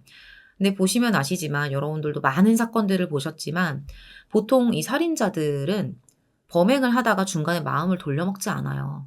휴대폰을 막 바닥에 던지면서 부숴버립니다. 이때 박 씨가 빠르게 그 중문, 유리로 된 중문을 닫아버렸대요. 현관문이랑 거실 사이에 중문 있잖아요. 이걸 닫아버린 거예요. 신고를 해야 되니까. 근데 그 문이 이미 흥분한 살인자 앞에서 무슨 힘이 될 수가 있겠어요. 김 씨가 바로 유리 중문을 깨뜨리고 넘어와서 박 씨를 공격합니다. 박 씨가 입었던 상처가 이때부터 이제 생긴 거예요. 그리고는 아파서 신음하는 박 씨를 강제로 끌고 1층 주차장으로 이동해서 차에 타라고 명령을 해요. 흉기를 들고 있는 살인자라고 해도 그 차에 탈 수가 없을 거예요. 왜냐? 내가 죽을까 봐서가 아니라 지금 죽을 위기에 처해 있는 아이가 혼자 있잖아요. 저항을 해요. 근데 다시 박 씨를 때리면서 정신을 잃게 하고 화물차에 기어이 태웁니다. 그리고 나서는 저는 이 행동은 조금 이해가 안 갔어요. 현장에다가 아까 전에 편지 써놨었잖아요. 그 편지를 놔두고 박 씨를 자신의 승용차로 옮겨 태웁니다. 그리고 가는 길에 이제 제초제 2병을 추가로 구입을 해요. 오전 8시 40분경에 달성군 낙동강 둔치에 도착을 합니다. 여기서 이제 박 씨가 간신히 정신을 차렸는데 아까 전에 그 차에 블랙박스 기록이 있었잖아요. 진짜 여기서 차마 입에 담을 수도 없는 폭언, 욕설, 성적 비하 발언 이런 걸 막 쏟아내요. 판결문을 보면 그러니까 김 씨가 박 씨에게 당시에 했던 말들이 되게 상세하게 나와 있거든요. 근데 이게 방송에서 제가 차마 말씀드리지 못할 만큼 그러니까 제가 제 입으로 말하기도 듣는 여러분들도 힘들 정도의 표현들이 너무나 많아요. 그나마 순화해서 말씀을 드리자면 네가 스토킹 신고해서 내가 정신병자 취급받게 생겼으니 책임져라. 다 죽자. 이러면서 욕을 퍼붓습니다. 나중에는 이제 박 씨도 막 피는 흐르지, 맞은 충격이 있지, 심신은 정상이 아니지. 거의 이제 포기 상태로 있었거든요. 그런 박 씨를 성폭행하려는 시도까지 해요. 근데 말씀드렸지만 시도였어요. 이것도 강간미수에 그칩니다. 성적 불능 상태였던 거죠. 더 이상 이제 시도를 못했는데 여기서 또 갑자기 지 혼자 열이 받은 거예요. 박 씨를 차에다 감금을 해놓고 계속 욕을 하고 퍼붓고 때려요. 죽어가는, 그러니까 죽었을지도 모르는 아들을 집에 두고 지금 박 씨는 이런 일을 당하고 있었던 거예요. 제가 엄마의 입장에서 생각을 해봤어요. 제가 만약에 그런 상황이라면 그 상황도 너무나 공포스럽겠지만 지금 내 몸에서 찔린 고통이나 흐르는 피보다 집에서 제발 아이가 버텨주기를, 죽지 않기를, 누군가 그 아이를 발견해서 병원에 데려갔기를 진짜 그 생각밖에 들지 않았을 것 같아요. 근데 너무나도 슬프게도 그 시간 동안 최군은 과다출혈로 서서히 혼자 죽어가고 있었습니다. 박 씨도 출혈로 정신을 잃어가고 있었고요. 이대로 두면 박 씨가 죽는다는 걸 김 씨도 분명히 알고 있었을 거예요. 그걸 알면서도 죽으라고 그대로 두고 본인은 화물차를 주차해둔 장소로 다시 돌아와서 아까 이동 중에 구매했던 제를 꺼내 듭니다. 나중에 이제 뭐 경찰에다가 잡혔을 때 무슨 쇼를 하려고 이런 짓을 했는지는 모르겠지만 딱 치료만 받으면 다시 깨어날 수 있을 만큼만 삼킨 것 같아요. 병원에서 위세척 받고 바로 정신 차렸거든요. 처음에 이제 경찰 조사 받을 때 이렇게 말을 해요. "다 우발적인 거다. 그냥 내가 겁만 주려고 했는데 그 과정에서 이렇게 된 거다." 이렇게 진술을 했었잖아요. 근데 이후에 이제 추가로 진행된 검찰 조사에서 검찰이 증거물로 채택한 승용차 블랙박스에 녹음된 내용을 들어보면 이건 누가 봐도 계획적인 살해입니다. 그런 정황이 다 포착이 됐어요. 이런 말이 녹음이 돼 있었어요. "지옥에 안 떨어지겠나. 사랑하는 사람을 칼로 찌르고 자식을 칼로 찌르고 했으니까." 지금 최군을 본인의 자식이라고 말을 하네요. 이런 거를 뚫린 입이라고 하는 건가요? 결국 이 말은 자기 스스로 최군과 박 씨를 의도적으로 찔렀다는 점을 인정하고 있는 말이죠. 그리고 그 집에다가 놓고 갔다는, 박 씨 집에다가 놓고 갔다는 편지도 보면 상황에 따라서 얼마든지 박 씨를 살해하는 것도 감수하겠다라는 의도가 표출된 거라고밖에 볼 수 없거든요. 근데 범인이 최군을 찌르고 박 씨를 데리고 나오는 과정에서 다시 들어가서 두고 나오잖아요. 이건 조금 저는 이해가 좀 안 가더라고요. 여러분들은 이 부분에 대해서 어떻게 생각하시는지 좀 댓글 달아주셨으면 좋겠습니다. 자, 이어서 재판 내용 전해드릴게요. 이 사건이 진짜 얼마 안 된 사건이에요. 아직 2년도 되지 않았거든요. 2023년 5월 11일에 1심 재판부가 김 씨에게, 조금 길어요, 살인 및 살인미수, 준감금, 준강간미수 혐의로 징역 40년, 40시간의 성폭력 치료 프로그램 이수, 아동청소년 기관 및 장애인 관련 기관 7년간 취업 제한, 20년 위치 추적 전자장치 부착을 명령합니다. 저 7년의 취업 제한도, 그러니까 7년 동안 그런 기관의 취업을 제한시킬 정도의 문제를 저지른 거면 어쨌든 그게 인정이 된 거잖아요. 그러면 그런 기관에는 평생 취업을 금지시켜야 되는 게 아닐까 싶어요. 뭐가 그렇게 어렵다고. 저는 저게 진짜 무슨 의미가 있는지 모르겠습니다. 재판부는 판결문에서 범행 당시의 정황을 비춰봤을 때 피고인이 피해자에 대한 비정상적인 집착과 질투로 계획적인 범행을 저질렀다고 판단을 합니다. 피고인이 우발적으로 범행을 주장하고는 있지만 차량 블랙박스에 녹음된 음성에 본인의 의도적인 범행을 인정하는 취지의 말을 한 것이 명백하다는 거죠. 당시에 법원에서 채택했던 증거하고 사실들을 종합해보면 범행 당시에 피고인에게 적어도 박 씨에 대한 살인의 미필적 고의가 있었음을 충분히 인정할 수 있다라고 했어요. 그리고 아들을 살려달라, 제발 좀 살려달라는 그 피해자의 구호까지 외면을 하고 본인의 왜곡된 욕망만 채우려 한 점은 지극히 반인륜적이고 반사회적이라고도 했습니다. 그렇게 징역 40년이 확정이 돼요. 우리나라 유기징역형 상한선이 징역 30년이에요. 다만 가중처벌의 경우에는 50년까지도 가능합니다.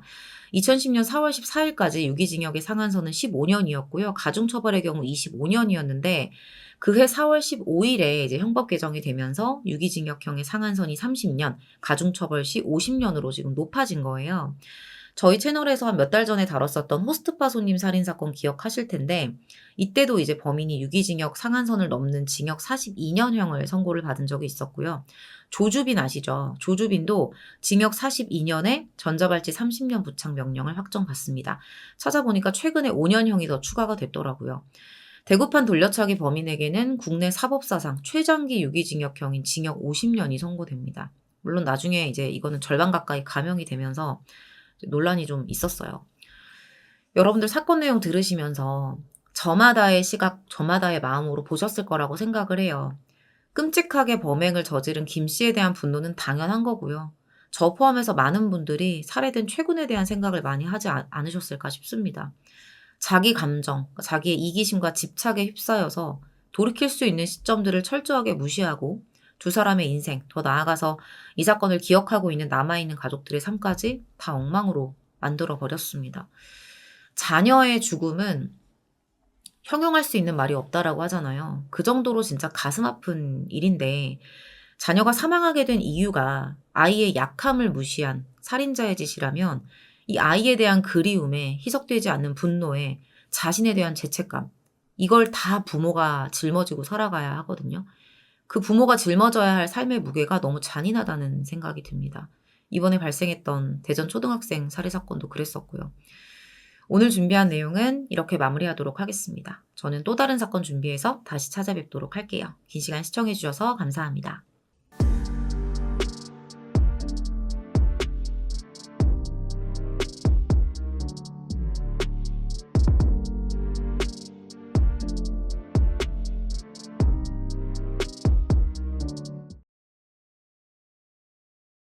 살인자 입장에서 심리적으로 가장 큰 부담이 뭐일 것 같으세요?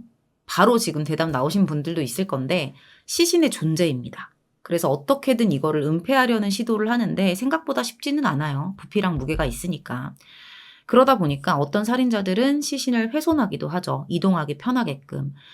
사실 사람을 죽일 생각을 하는 진짜 그야말로 살인자들인데 거기까지 생각하는 건 어떻게 보면 당연한 일일 거예요. 그렇게 놀라운 일도 아니죠.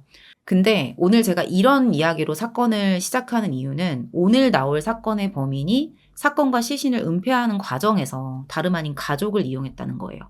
물론 그것도 누군가는 자신이 이용을 당한 건지 공모를 한 건지 끝까지 밝혀지지 않았지만 확실한 거, 그리고 너무 소름 돋는 건 자신의 어린 딸까지 이 시신 유기에 이용을 했다는 겁니다.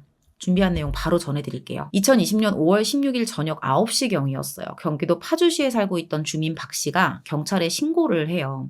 파주 자유로 아시죠? 이 자유로 갓길에 되게 오랜 기간 동안 승용차가 한 대 주차가 돼 있었거든요. 아시다시피 뭐 자동차가 고장이 났다거나 뭔가 긴급한 상황이 생겼을 때 차량 피난이라던가 구급차 같은 거 세우려고 갓길을 만들어 둔 거잖아요.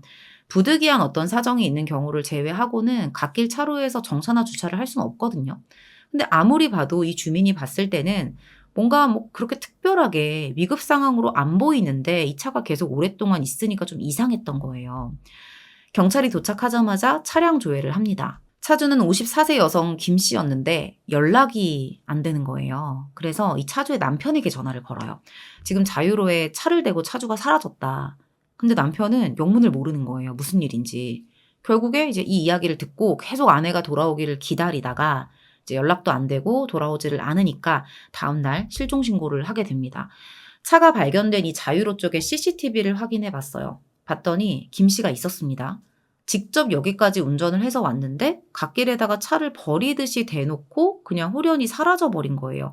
뭐 때문에 차를 버리고 사라졌는지는 알 수 없지만 이상하잖아요. 일단 지금 집에 들어가지 않은 상황이고 이런 어떤 상황들을 가출이라고 추정을 해본다고 해도 가출이면 오히려 차가 필요할 것 같거든요. 이동도 해야 되니까. 차를 버려야 했던 어떤 특별한 이유라도 있었던 걸까 싶은데 또 여기서 의문인 건 보통 차를 이런 방식으로 버려야겠다라는 마음을 먹었다면 굳이 이렇게 사람들이 쉽게 발견할 수 있는 곳에 버릴 것 같지는 않거든요. 이렇게 아무 데나 버리면 안 되기 때문에 정말 버리고 싶었다면 한적한 공터라던가 사람들이 잘 모르는 이런 곳에다가 버릴 것 같은데 이 부분도 조금 의문스러워요.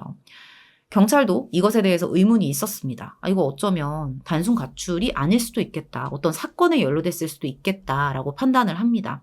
바로 김 씨의 행적을 찾아 나섰어요. 거꾸로 이제 김 씨의 행적을 조사하기 시작했는데 마지막 행적이 나와요. 그러니까 사라지기 전에 자유로의 차를 대기 전이죠. 5월 16일에 어떤 부부의 집에 김 씨가 방문을 했었던 거예요. 37 동갑내기 부부인 강 씨와 최 씨의 집이었습니다. 바로 강 씨 아파트 CCTV부터 확인을 해봤는데 김 씨가 그 집에 들어갔다가 몇 시간 있다가 아무 일 없다는 듯이 혼자 나와서 그냥 차에 타는 거예요. 그렇게 자유로까지 운전을 해서 거기서 차를 버리고 사라진 거죠. 일단 강 씨 집에서 나온 시간 그리고 차를 버린 시간 이런 것들은 공개가 되지 않았습니다. 근데 강 씨의 집에서 지금 무슨 일이 있었는지 알 수가 없잖아요. 근데 딱 보면 뭔가 행동의 흐름이 조금 이상한 건 맞아요. 어딘가에 그러니까 누군가의 집에 방문을 했다가 그 집에서 못 나온 것도 아니고 제 발로 나와서 차를 타고 이동을 했는데 뜬금없이 스스로 차를 대놓더니 사라졌다? 가족에게 연락도 하지 않는다?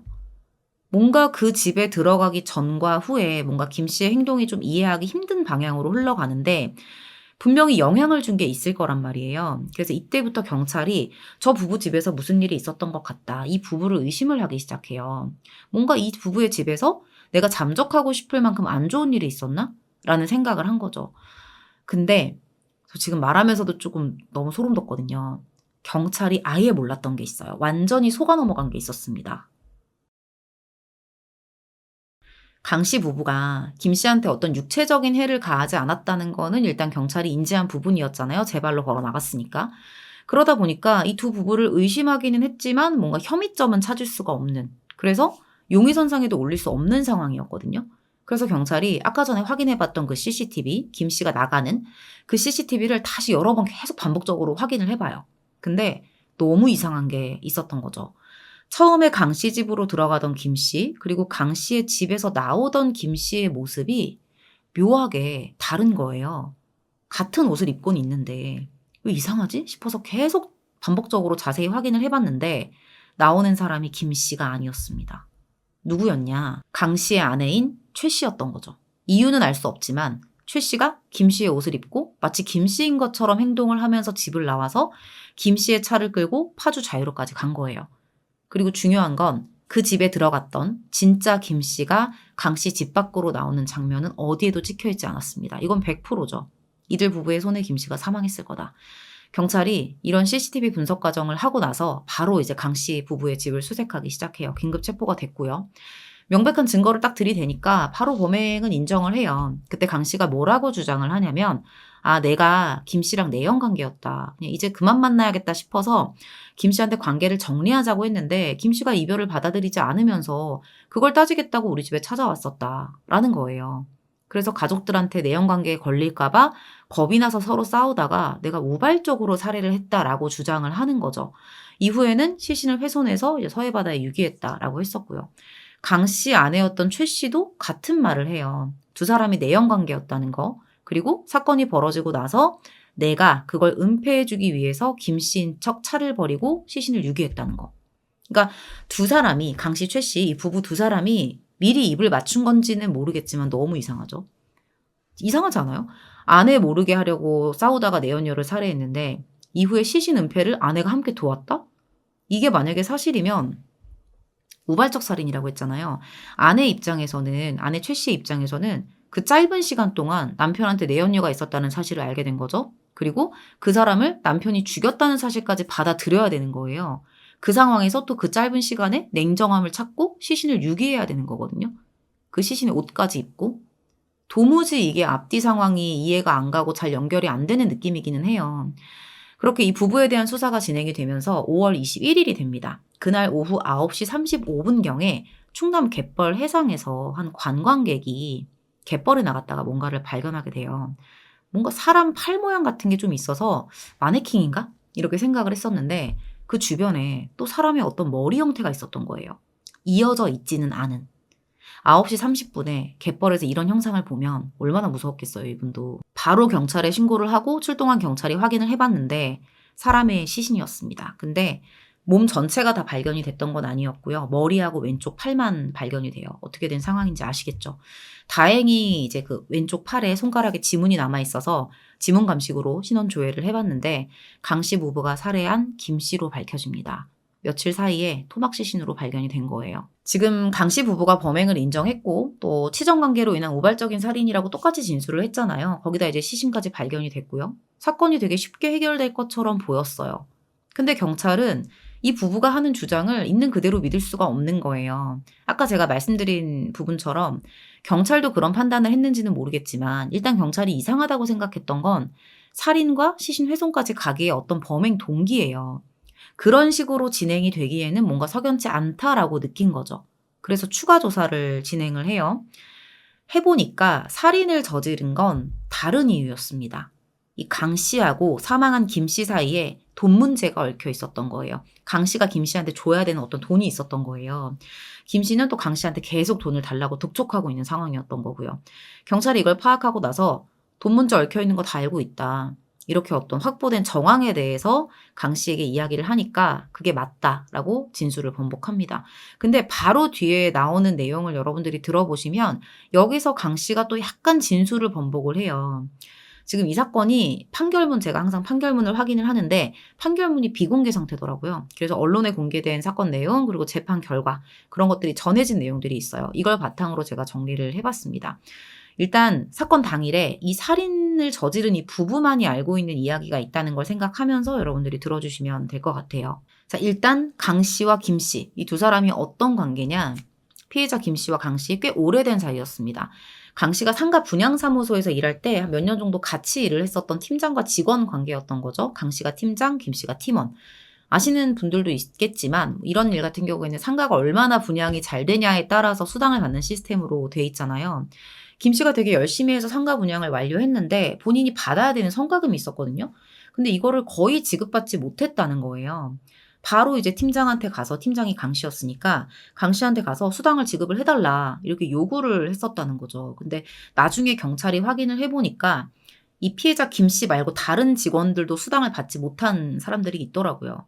자, 그러면 100% 뭔가 받아야 될 돈이 있는데 내가 갚아야 될 돈이 있는데 이런 어떤 돈 문제로 인해서 벌어진 사건인 거냐? 그것도 아니었습니다. 돈이 100%는 아니었다는 거예요. 실제로 이 두 사람이 내연 관계이기는 했었어요. 이건 사실이에요. 2017년 초부터 2020년 초까지 3년 정도 관계를 유지를 하다가 강 씨가 먼저 헤어지자라고 얘기를 했었는데 김 씨가 헤어지는 조건으로 돈을 요구했다는 거예요. 1,000만 원 정도. 거기서 갈등이 생겼던 거다라고 강 씨는 지금 주장을 하고 있는 거죠. 지금 벌써 진술을 2번이나 번복을 했거든요.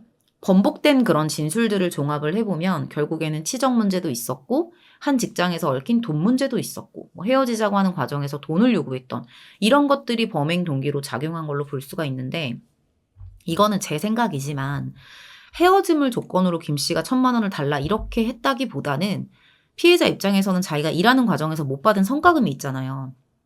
이거를 받고 나서 관계를 정리하고 싶었던 것일 수도 있다는 생각이 들어요. 내연관계 청산이 조건은 아니라 관계를 정리하기 전에 돈 문제부터 깔끔하게 정리하자 이거라는 거죠.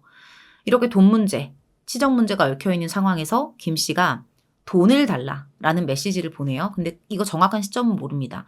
문자를 보내놓고 5월 16일에 강 씨의 집으로 찾아갔던 거예요. 그게 CCTV에 찍혔던 거고요. 근데 여기서부터는 더 이해가 가지 않는 상황들이 펼쳐집니다.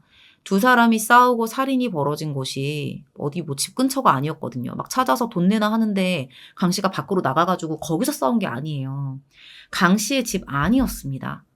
피해자 김 씨가 강 씨의 집으로 어떻게 가게 된 건지 그 정황은 명확하게 드러난 자료가 없어요. 다만 공개된 내용들 그리고 사건의 전후 관계를 통해서 제가 준비하는 입장에서 추정한 내용은 있으니까 뒤에서 정리를 한번 해볼게요. 어떤 과정을 통해서 김 씨가 강 씨의 집에 들어가서 돈을 요구하고 두 사람이 싸우기 시작해요. 공개된 자료를 보면 미리 준비된 흉기 이런 말이 나와요. 그러니까 앞에서 강 씨가 주장했던 우발적 범행이 아니라 계획살인으로 보는 재판 내용이 나오는데 이 부분은 이제 앞뒤 정황을 보면 좀 추정이 가능해요. 첫 번째로 일단은 김 씨가 돈을 달라고 문자를 했었잖아요. 제 생각에는 그날 집으로 김 씨를 부른 게 강 씨였을 수 있다는 생각을 해요. 돈 줄 테니까 와라.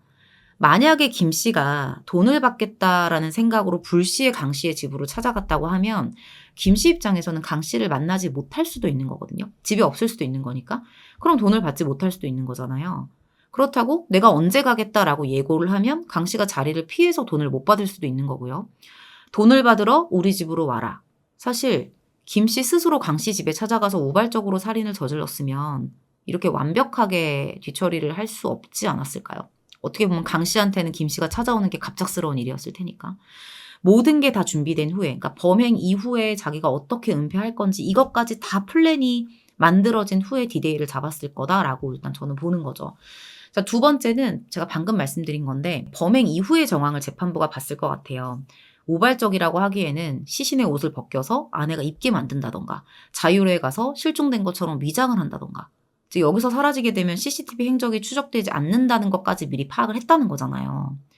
최 씨가 차를 버리고 돌아오는 동선까지 다 미리 짠 거고 그리고 여기서 사라지는 모습이 찍혀야 본인이 용의선상에서 제외된다는 것까지 계산을 했을 거다. 이거를 우발적 살인으로 볼 리가 없죠, 재판부에서. 그렇게 어떤 과정에 의해서 김 씨가 도착을 한 후에 강 씨는 자택 욕실에서 김 씨를 여러 번 공격해서 살해를 합니다. 지금 여러분들 대부분이 이런 생각을 하실 것 같아요. 아니 그러면 남편이 집에서 화장실에서 누군가를 막 죽이고 있는데 최 씨는 뭘 하고 있었던 거냐. 이게 이 사건의 가장 큰 의문이라는 거예요. 강 씨가 김 씨를 죽일 계획을 하고 있었다면 최 씨는 과연 어디까지 알고 있었을까?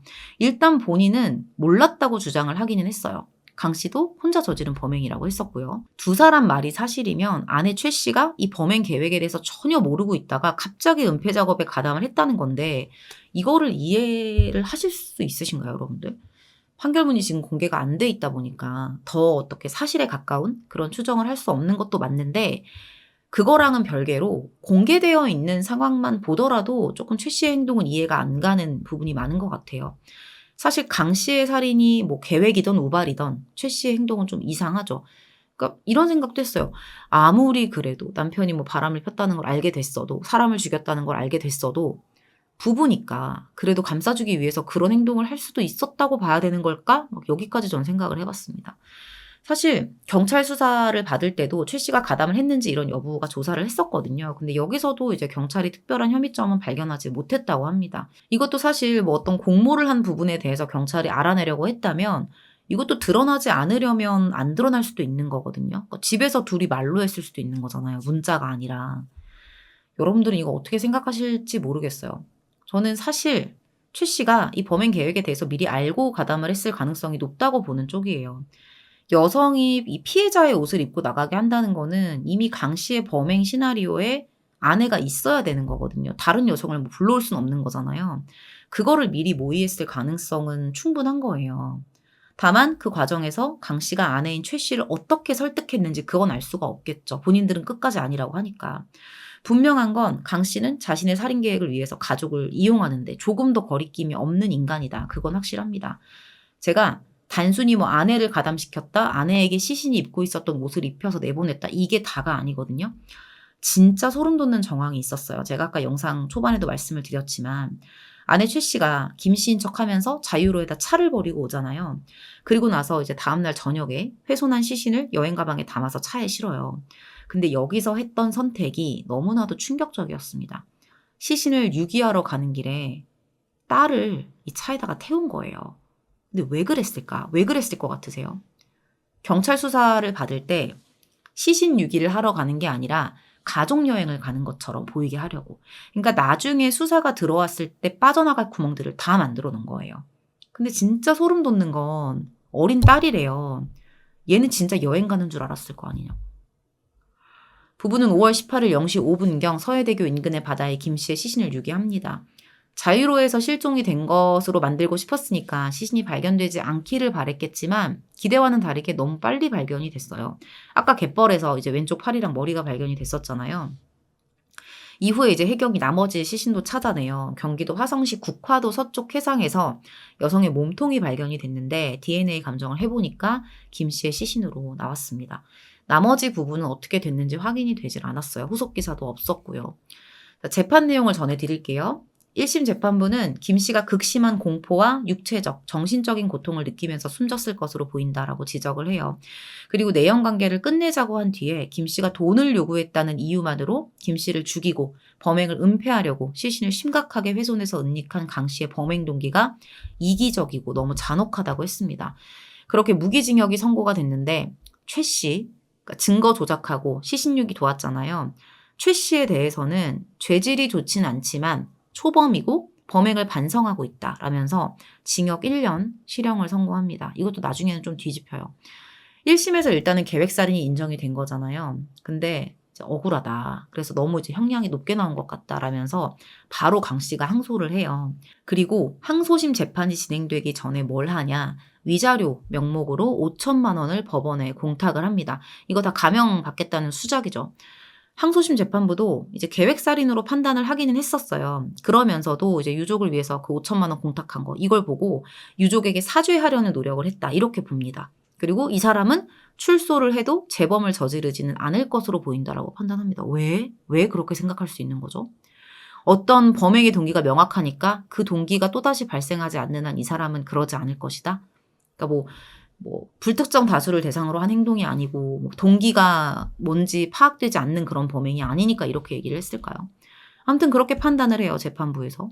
그렇게 판단을 하면서 아까 전에 무기징역이었잖아요. 항소심에서 징역 35년이 선고가 됩니다. 그리고 그 안에 최 씨는 1형 실형 선고받았었죠. 이것도 파기가 되면서 징역 1년에 집행유예 2년 이렇게 선고가 돼요.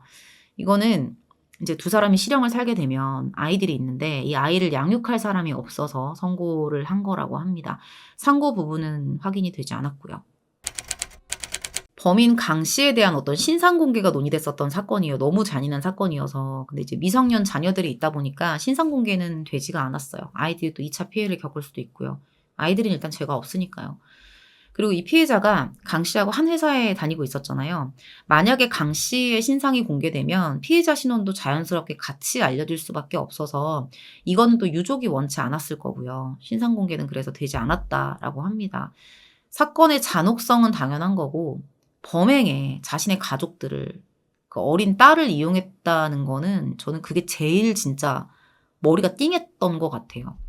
최 씨가 범행 계획을 알았던 몰랐던 사실 가담한 건 사실이고 이후에 딸을 시신과 함께 차에 태우는 것까지 함께 동의를 했던 걸 텐데 진짜 여러모로 말이 안 나오는 말문이 막히는 사건이었습니다. 오늘 준비한 내용은 이렇게 마무리하도록 할게요. 저는 다음 사건 준비해서 돌아오겠습니다. 감사합니다. 이번 사건은 정말 영상 다 끝날 때까지 끝난 게 아닌 사건이에요. 마지막까지 어떻게 될지 모르거든요. 여러분들 그래서 끝까지 봐주셔야 돼요. 살인사건이 벌어지고 그날 모든 사건을 기억하고 있는 2명의 사람이 서로를 살인자라고 지적을 해요. 그러니까 지목을 해요.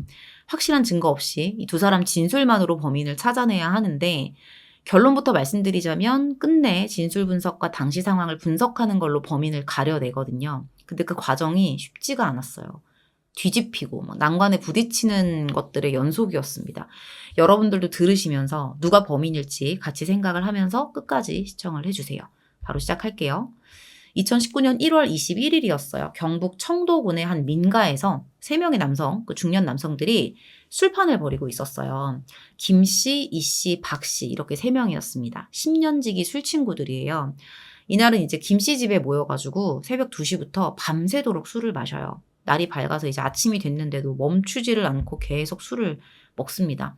근데 일상이었어요. 평소하고 다름없는 그런 술자리였거든요. 그런데 하루가 지난 22일 오후 2시 40분에 세 친구 중에 한 명인 이 씨가 술자리에서 이렇게 시신으로 발견이 됩니다. 엎드린 상태로 숨져 있었고요. 그날 함께 이제 술을 먹었던 그 집주인 김 씨가 경찰에 신고를 해요. 직접 파출소까지 찾아가서 신고를 했었어요. 경찰이 와서 보니까 허리 쪽에 되게 깊게 찔린 상처가 남아 있었던 거예요. 출입문, 바닥, 침대 주변에 가구들에 혈흔이 다 묻어 있었습니다. 그리고 이 범행 도구가 생각보다 빠르게 발견이 돼요. 그럴 수밖에 없는 게 조금 소름 돋긴 하는데 그 앞마당에 감나무가 있었어요. 근데 감나무에 칼이 2자루가 이렇게 빡 꽂혀 있는 거예요. 짧은 거, 긴 거. 그 중에 이제 긴 식칼에 혈흔이 있었죠.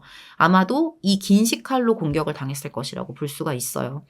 실제로 시신을 보면 딱 한 차례 오른쪽 등허리 부위를 되게 깊게 찔렸어요. 근데 이게 치명상이었습니다. 장요근이랑 복부 대정맥을 관통하는 그런 엄청난 출혈을 일으키는 상처였어요. 칼날 전체가 거의 다 들어간 거죠. 수사팀이 이제 흉기 감식을 의뢰했는데 여기서 그날 술을 마셨던 사람이 3명이었잖아요. 이 3사람의 DNA가 다 검출이 됩니다. 이 집에 3사람 말고는 또 아무도 없었거든요. 최초에 신고했던 사람이 집주인 김 씨였잖아요. 김 씨가 최초 진술을 할 때 그 지목했던 범인이 그날 같이 있었던 박 씨였어요. 내가 집에 있었는데 이 씨랑 박 씨랑 술 취해서 오더라. 우리 집에 왔다. 셋이 같이 이제 술 마시고 나서 나는 수면제를 먹고 잠이 들었는데 잠결에 이 씨랑 박 씨가 막 싸우는 소리가 들리더니 나중에 내가 잠에서 깨보니까 이 씨가 피 흘리고 죽어 있었다. 라고 최초 진술에서 이야기를 해요. 둘이 싸우는 소리가 들리고 나서 이 씨 시신만 있고 박 씨가 보이질 않았으니 박 씨가 죽인 것 같다라고 지목을 하는 거죠. 근데 저는 좀 친구들이랑 술을 먹다가 수면제를 먹고 잤다는 게 조금 이해가 가질 않지만 어쨌든 이 수사팀이 박 씨를 소환해서 조사를 하거든요. 박 씨가 펄쩍 뛰어요. 죽인 건 김 씨라는 거예요. 21일 오전에 김 씨 집 안방 그 침대 위에서 3사람이 술을 마셔요. 이런저런 이야기를 하다가 김 씨가 이 씨한테 같이 장사해 볼래? 이렇게 물어봤다는 거예요. 근데 이 씨가 이 얘기를 듣고 나서 김 씨한테 이렇게 말을 했다라고 박 씨가 되게 구체적으로 이야기를 합니다. 다리도 인 게 무슨 장사를 하냐. 이 소리를 듣고 이제 김 씨가 열이 받아가지고 주방에서 칼을 들고 왔는데 이걸 보면 조금 움찔해야 되는데 이 씨가 아랑곳하지 않고 왜 남은 다리도 마저 잘라줄까? 이렇게 말을 했다는 거예요. 거기서 사건이 발생을 한 거죠. 김 씨가 바로 이 씨의 배를 공격해요. 피하려고 이제 왼쪽으로 몸을 틀긴 했는데 등허리를 찔려서 이제 바닥에 쓰러졌다는 거예요. 그리고 나서는 2사람 모두 움직이지 않았다는 거죠. 한 사람은 벙쪄 있었던 거예요. 아까 김 씨가 그랬잖아요. 내가 자고 있는데 깨어보니까 박 씨가 없었다. 그래서 경찰이 물어봐요. 그러면 김 씨보다 먼저 현장을 떠난 건 맞습니까? 라고 물어봤더니 박 씨가 맞다고 말을 합니다. 그러면 그 흉기에는 또 3사람 DNA가 다 있었거든요. 그럼 왜 박 씨의 DNA가 있는 거냐? 이 부분도 해명을 합니다. 몸이 아파서 이제 병원에 가야겠다는 생각에 그 집에서 나오려고 했는데 칼이 방에 그대로 있으면 다시 뭔 일이 날 것 같아서 그 칼을 들고 나왔다. 나중에 뭐 어차피 쓸 거니까 찾기 편하라고 감나무에다 꽂아뒀는데 한동안 걷다가 내가 다리가 너무 아파서 쓰러졌고 주민이 119를 불러줘서 구급차 타고 병원으로 갔다라는 거예요. 근데 저는 이것도 조금 이해가 안 되기도 했었습니다. 아무리 그래도 술을 먹다가 칼부림이 났잖아요. 그리고 친구 몸에서 피가 그렇게 많이 났는데 죽을 거란 생각을 못 했다는 거거든요, 박 씨 말은. 근데 과연 그럴 수가 있을까? 근데 그 와중에 또 본인이 몸이 아프다고 그 집을 나왔다는 게 이게 가능한 일일까 싶죠.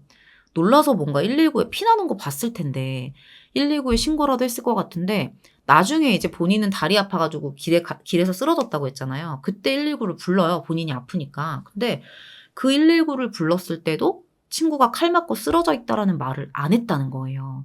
그러니까 온 김에 얘기할 수도 있는 건데 말을 안 했다는 거예요.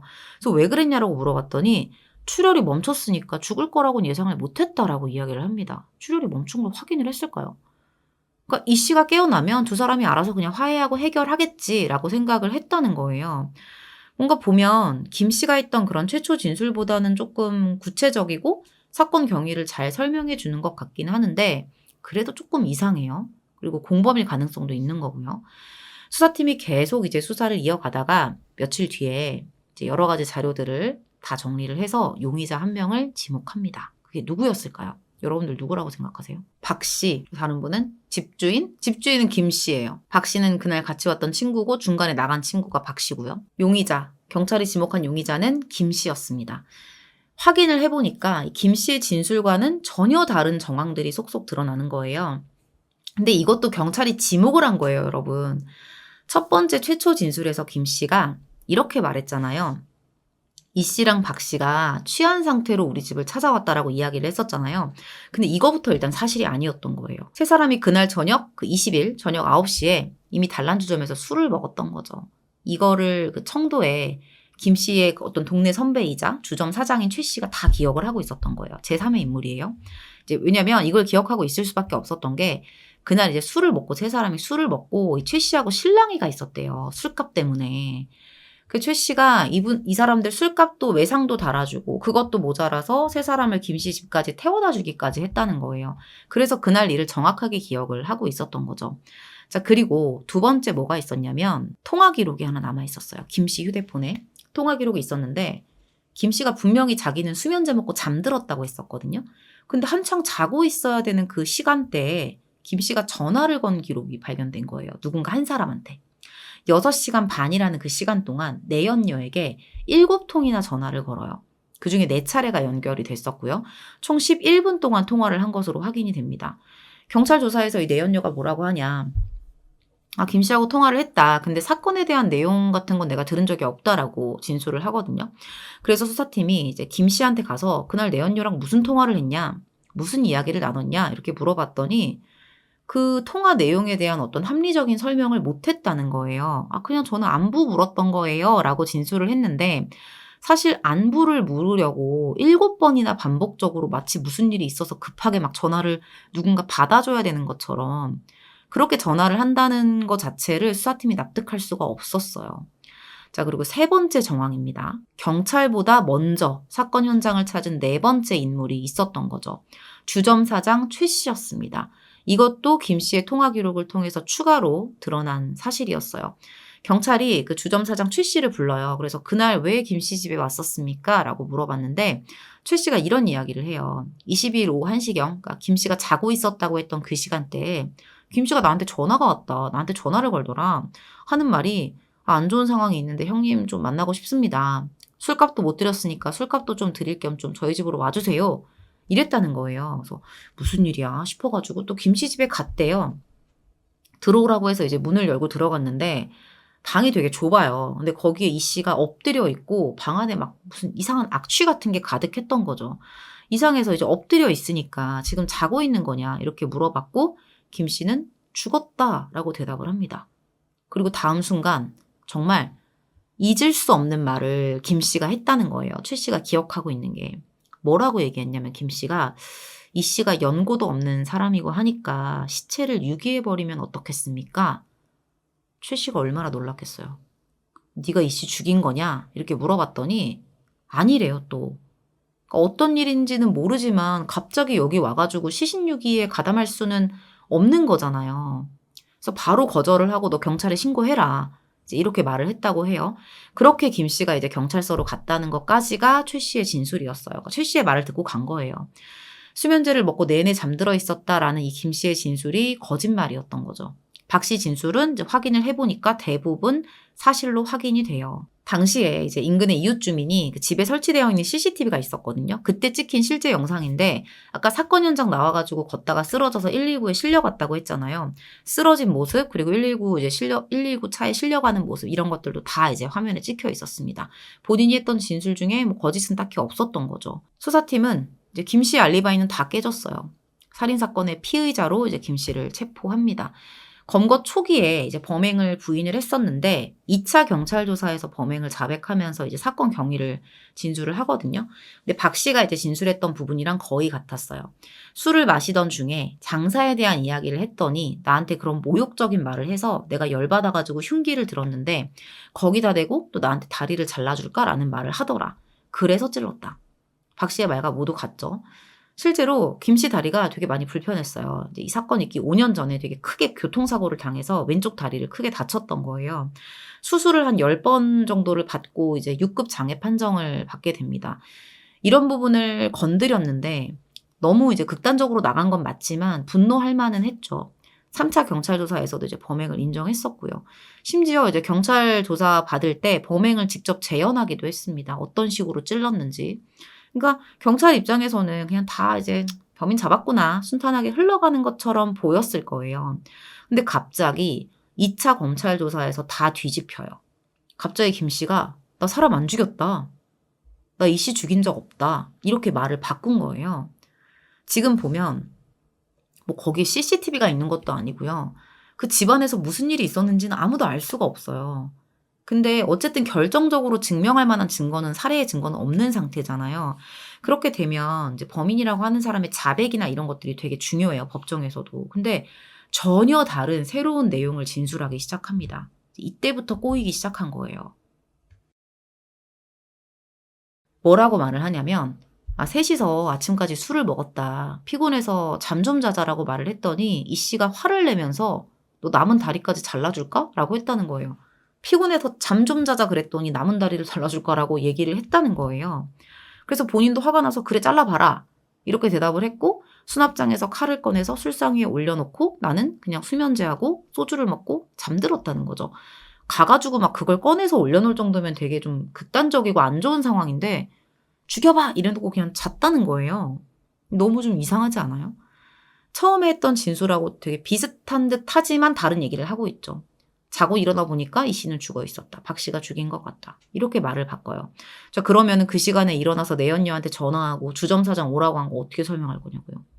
이번 사건 끝날 때까지 김 씨는 혐의를 부인합니다. 그럼 대체 이 사건은 어떻게 마무리가 됐을까요? 사실 김 씨가 자백을 번복하긴 했지만 검찰은 이미 김 씨를 범인으로 확신을 하고 살인 혐의로 기소를 해요. 1심 재판의 핵심은 이제 그날 같이 있었던 박 씨의 증언밖에는 없어요. 근데 문제가 발생해요. 이 재판에 이제 박 씨를 증인으로 불러야 되는데 박 씨가 어디 갔는지 없는 거예요. 아무리 찾아도 없어. 집에 가봐도 없고. 15차례나 법원에서 소환장을 보냈는데 이게 송달조차 되지 않습니다. 일단은 송달이 확인이 돼야 뭐 가태료도 부과하고 계속 거부하면은 더 강한 조치가 이루어지는데 전달조차 되지 않은 거예요. 나중에는 뭐 박 씨 어머니 주소로도 우편을 보내보고 직접 찾아가 보기까지 했는데도 박 씨를 못 찾아요. 그러니까 더 이상 방법도 없고 그렇게 박 씨가 없는 상태로 1심이 진행이 됩니다. 증인도 없는 상태로. 김 씨 측 변호인은 검사가 증거로 제출한 내용들의 증거 능력이 없다라고 주장을 해요. 검찰, 경찰에 진술한 내용들을 현재 지금 법정에서 부정을 하고 있잖아요. 김 씨가. 직접적인 증거가 없는 상황에서. 그러니까 본인이 했던 진술을 부정하면 이거는 문제가 많이 어려워지는 거거든요. 근데 이 상황에서 박 씨가 없다? 쉽지 않겠죠. 결국 김 씨는 1심에서 무죄를 선고받습니다. 김 씨가 범인이라는 구체적인 증거가 없고 직접 파출소에 찾아가서 피해자의 사망을 스스로 신고하는 등 살인을 저지른 사람의 범행 후 정황으로 보기 어렵다는 거죠. 근데 저지르지도 않은 사람이 적극적으로 찾아가서 내가 범인이다라고 말하는 게 이상하지 않은 거예요? 이상하지 않나요? 말이 이상하게 나오는데 좀 그게 더 이상한 것 같아요. 그리고 박 씨의 진술, 뭐 흉기를 나무에 꽂아뒀다고 했던 그 부분에 대해서도 재판부에서 의문을 표했어요. 범행을 직접 목격한 사람의 행동으로는 좀 이례적이라는 거죠. 뭐 물론 좀 이상하긴 했지만.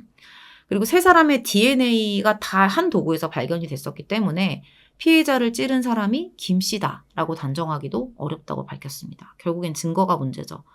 자, 그러면 김 씨는 무죄 선고받고 어떻게 됐냐? 이때부터 막 부실 수사다, 막 강압 수사다, 억울한 사람 범인으로 집어 넣을 뻔했다, 막 엄청 얘기가 많이 나왔었거든요. 근데 김 씨가 이 분위기를 완전 이제 등에 업고 기자회견 열겠다, 나 가만히 안 있겠다, 막 언론 플레이하고 여기저기 내가 무죄로 풀려난 사실을 다 자랑을 하고 다녀요. 물론 본인 입장에서는 기뻐할 만한 일이죠. 진짜 감옥 들어갈 뻔한 거 진짜 없어진 거니까. 근데 문제는 김 씨가 너무 자신만만했다는 거예요. 이게 지금 내가 혐의를 벗어날 어떤 증거가 있어서 무죄가 된 게 아니잖아요. 검찰이 어떻게 대응하는지, 박 씨가 지금 출석을 할지 안 할지, 이거에 따라서 지금 본인도 어떻게 될지 모르거든요. 결과는 뒤집힐 수 있어요. 검찰은 항소심을 준비합니다. 당시에 마을에서 되게 여러 이야기들이 많이 돌았었어요. 왜 박 씨가 재판에 참석을 안 했을까? 피해자 이 씨 아버지가 방송에서 이런 얘기를 하거든요. 박 씨의 어떤 출석을 막기 위해서 김 씨가 꾀를 부렸을 거다. 김 씨 그놈 아주 독한 놈이다. 라는 거죠. 이미 전과 몇 범이고 늘 흉기를 가지고 다니는. 그러니까 뭔가 박 씨에 대한 협박 같은 것도 있었을 거라는 거예요. 그러니까 자의였든 타의였든 박 씨가 본인 발로 나가지 않았을 거라는 이야기예요. 근데 나중에 이제 이게 방송에 나왔던 얘기거든요. 취재팀이 가니까 그냥 집에 있었어요. 일부러 자취를 감추고 이거는 아니었던 거예요. 이 사람은 그냥 김 씨가 무죄 판결을 받은 사실도 모르고 있었습니다. 제가 집에 없을 때 누가 찾아왔다고는 하더라고요. 공판이 어디서 하는지를 알아야 제가 갈 거 아니에요. 뭐 이런 식으로 나오는 거예요. 언제 어디서 하는지도 몰랐습니다. 그렇게 이제 항소심에는 출석을 하기로 해요. 이 박 씨가 역전에서 이제 노숙 생활을 하던 사람이었대요. 그러니까 주거지도 일정하지 않고, 물론 거주하는 곳은 있었지만, 늘 술만 먹는. 아마 그래서 뭔가 소환장을 받지 못했을 것이라는 게 경찰의 대답이었어요.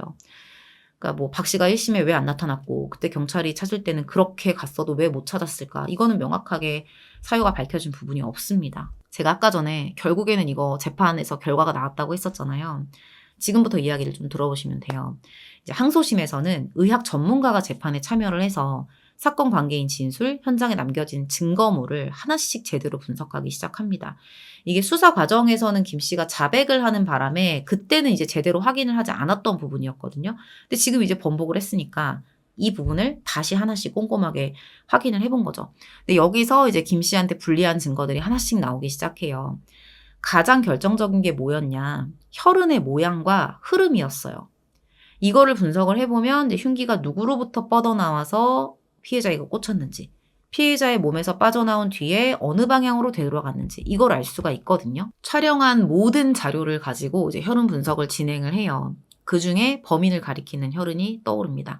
수납장이랑 안쪽 벽 사이에 혈흔이 있었던 거예요. 그 자리에 있었던 사람이 피해자를 찌른 사람일 거라는 거죠. 그리고 거기에 앉아 있었던 사람이 김 씨였습니다.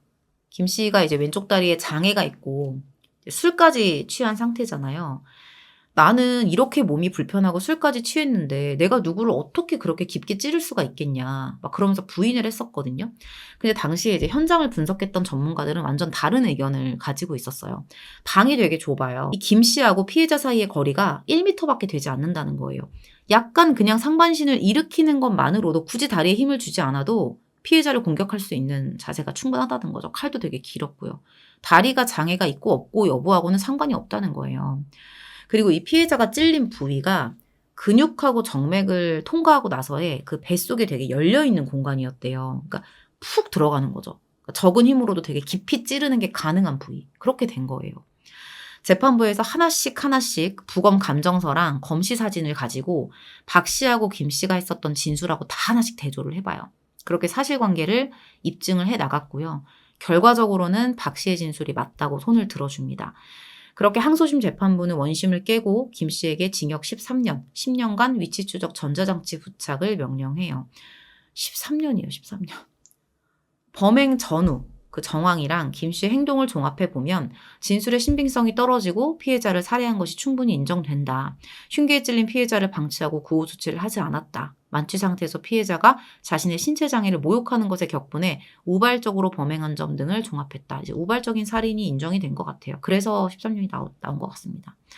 앞서서 그 피해자 아버지가 하셨던 말씀 있잖아요. 그 사람 정가 있다. 이미 정가 14범이었어요. 근데 진짜 소름인 건 그 중에 3번이 흉기로 상해를 입혀서 실형을 선고받았었던 거예요. 그러니까 이미 보통 놈은 아니었던 거죠. 1심하고 정반대 결과가 나왔잖아요. 뭐 지금까지 막 언론 플레이 하면서 나 가만히 있지 않을 거다 이랬던 사람인데 이걸 받아들일 수가 없었겠죠? 바로 상고를 합니다. 대법원에서는 이제 상고가 기각이 됐고요. 원심 판결로 확정이 돼요. 항소심에서 부검이 국가수 및 다수의 전문 심리위원들에게 의견을 묻고 여러 방면으로 심리를 진행했던 점, 이 부분을 강조를 합니다. 그것만으로도 모든 공소 사실이 입증이 됐다는 거죠. 결과에 의심의 여지가 없다는 거예요. 그냥 정말 까딱하면 범인 없는 살인사건으로 끝날 뻔했던 사건이 이렇게 해결이 된 거예요. 이 사건을 아시는 분들도 있을 거예요. 이게 5년 전인가? SBS 궁금한 이야기 Y에서 한번 이제 방영이 됐었던 사건인데 이걸 제가 왜 다뤘냐면은 저희 작가님이 가져왔는데 당시 그 방송에서는 판결 내용이 공개되지 않은 상태였어요. 그래서 그 부분 따로 이제 판결문 자료가 나와서 열람을 하고 정리를 해서 이번 사건을 한번 정리를 해봤습니다. 이제 뭐 들으시면서 다양한 생각들을 하셨을 것 같아요. 나라도 신체적인 장애 가지고 그렇게 모욕적인 말 하면 열받을 거다. 당연히 열받죠. 다른 것도 아니고 내 몸에 어떤 문제가 생긴 걸 가지고 뭐 다리 병신이다, 한쪽 다리도 같이 잘라줄까 이런 말을 하면 그렇게 말한 건 잘못이에요. 그거 듣고 나서 화나지 않을 사람이 어디 있겠어요. 그 분노와 뭐 상한 자존심 이런 거는 인간이라면 누구나 느끼는 감정일 겁니다. 문제는 그 분노를 흉기를 휘두르는 방식으로, 흉기로 공격하는 방식으로 표현을 했다는 거예요. 이미 과거에 수차례 흉기로 분노 표출을 하다가 감옥에 들어가기를 반복적으로 했으면서 그런 범죄 전력이 있음에도 불구하고 결국에는 또다시 그 버릇을 고치지 못했기 때문에 결국에는 이런 사건까지 벌어지게 된 거죠. 마지막에 사건에 확실한 증거가 없다는 사실을 통해서 진술을 번복하고 또 무죄 판결 받고 여기저기 언론 플레이하면서 떠들고 다닐 때 이 사람은 과연 무슨 생각을 했을까? 그냥 좀 가만히 제가 준비하면서 생각을 해봤는데 이 사람은 진짜 나한테는 죄가 없다라고 생각을 했을 것 같아요. 시치미를 떼는 게 아니라 자기는 정말 죄가 없다. 자기의 논리 안에서는. 그러니까 물론 살해를 했다는 그 팩트 자체는 스스로도 인정을 하지만 본인 내면에서는 이미 합리화가 된 거지. 이미 이 사건에 대해서 나는 죄가 없다라고 인정이 된 거예요. 아니 다른 것도 아니고 장애가 있는 내 다리를 가지고 그런 식으로 말을 하는데 내가 죽이는 게 당연하지. 난 그럴만 했으니까. 합당한 반응이니까 나는 죄 없어. 보통의 범죄자들 논리가 이런 식인 것 같아요. 사람을 죽였어도 그럴만 했으니까 죽였다. 저 자식이 먼저 그래서 내가 이랬으니까 난 죄가 더 이상은 없는 거다. 그러니까 억울하다고 항소도 할 수 있는 거 아닐까요? 진짜. 근데 법이라는 게 그거를 인정해 주지는 않습니다. 오늘 준비한 내용은 여기서 마무리하도록 할게요. 저는 다음 사건으로 다시 찾아뵙겠습니다. 긴 시간 시청해 주셔서 감사합니다.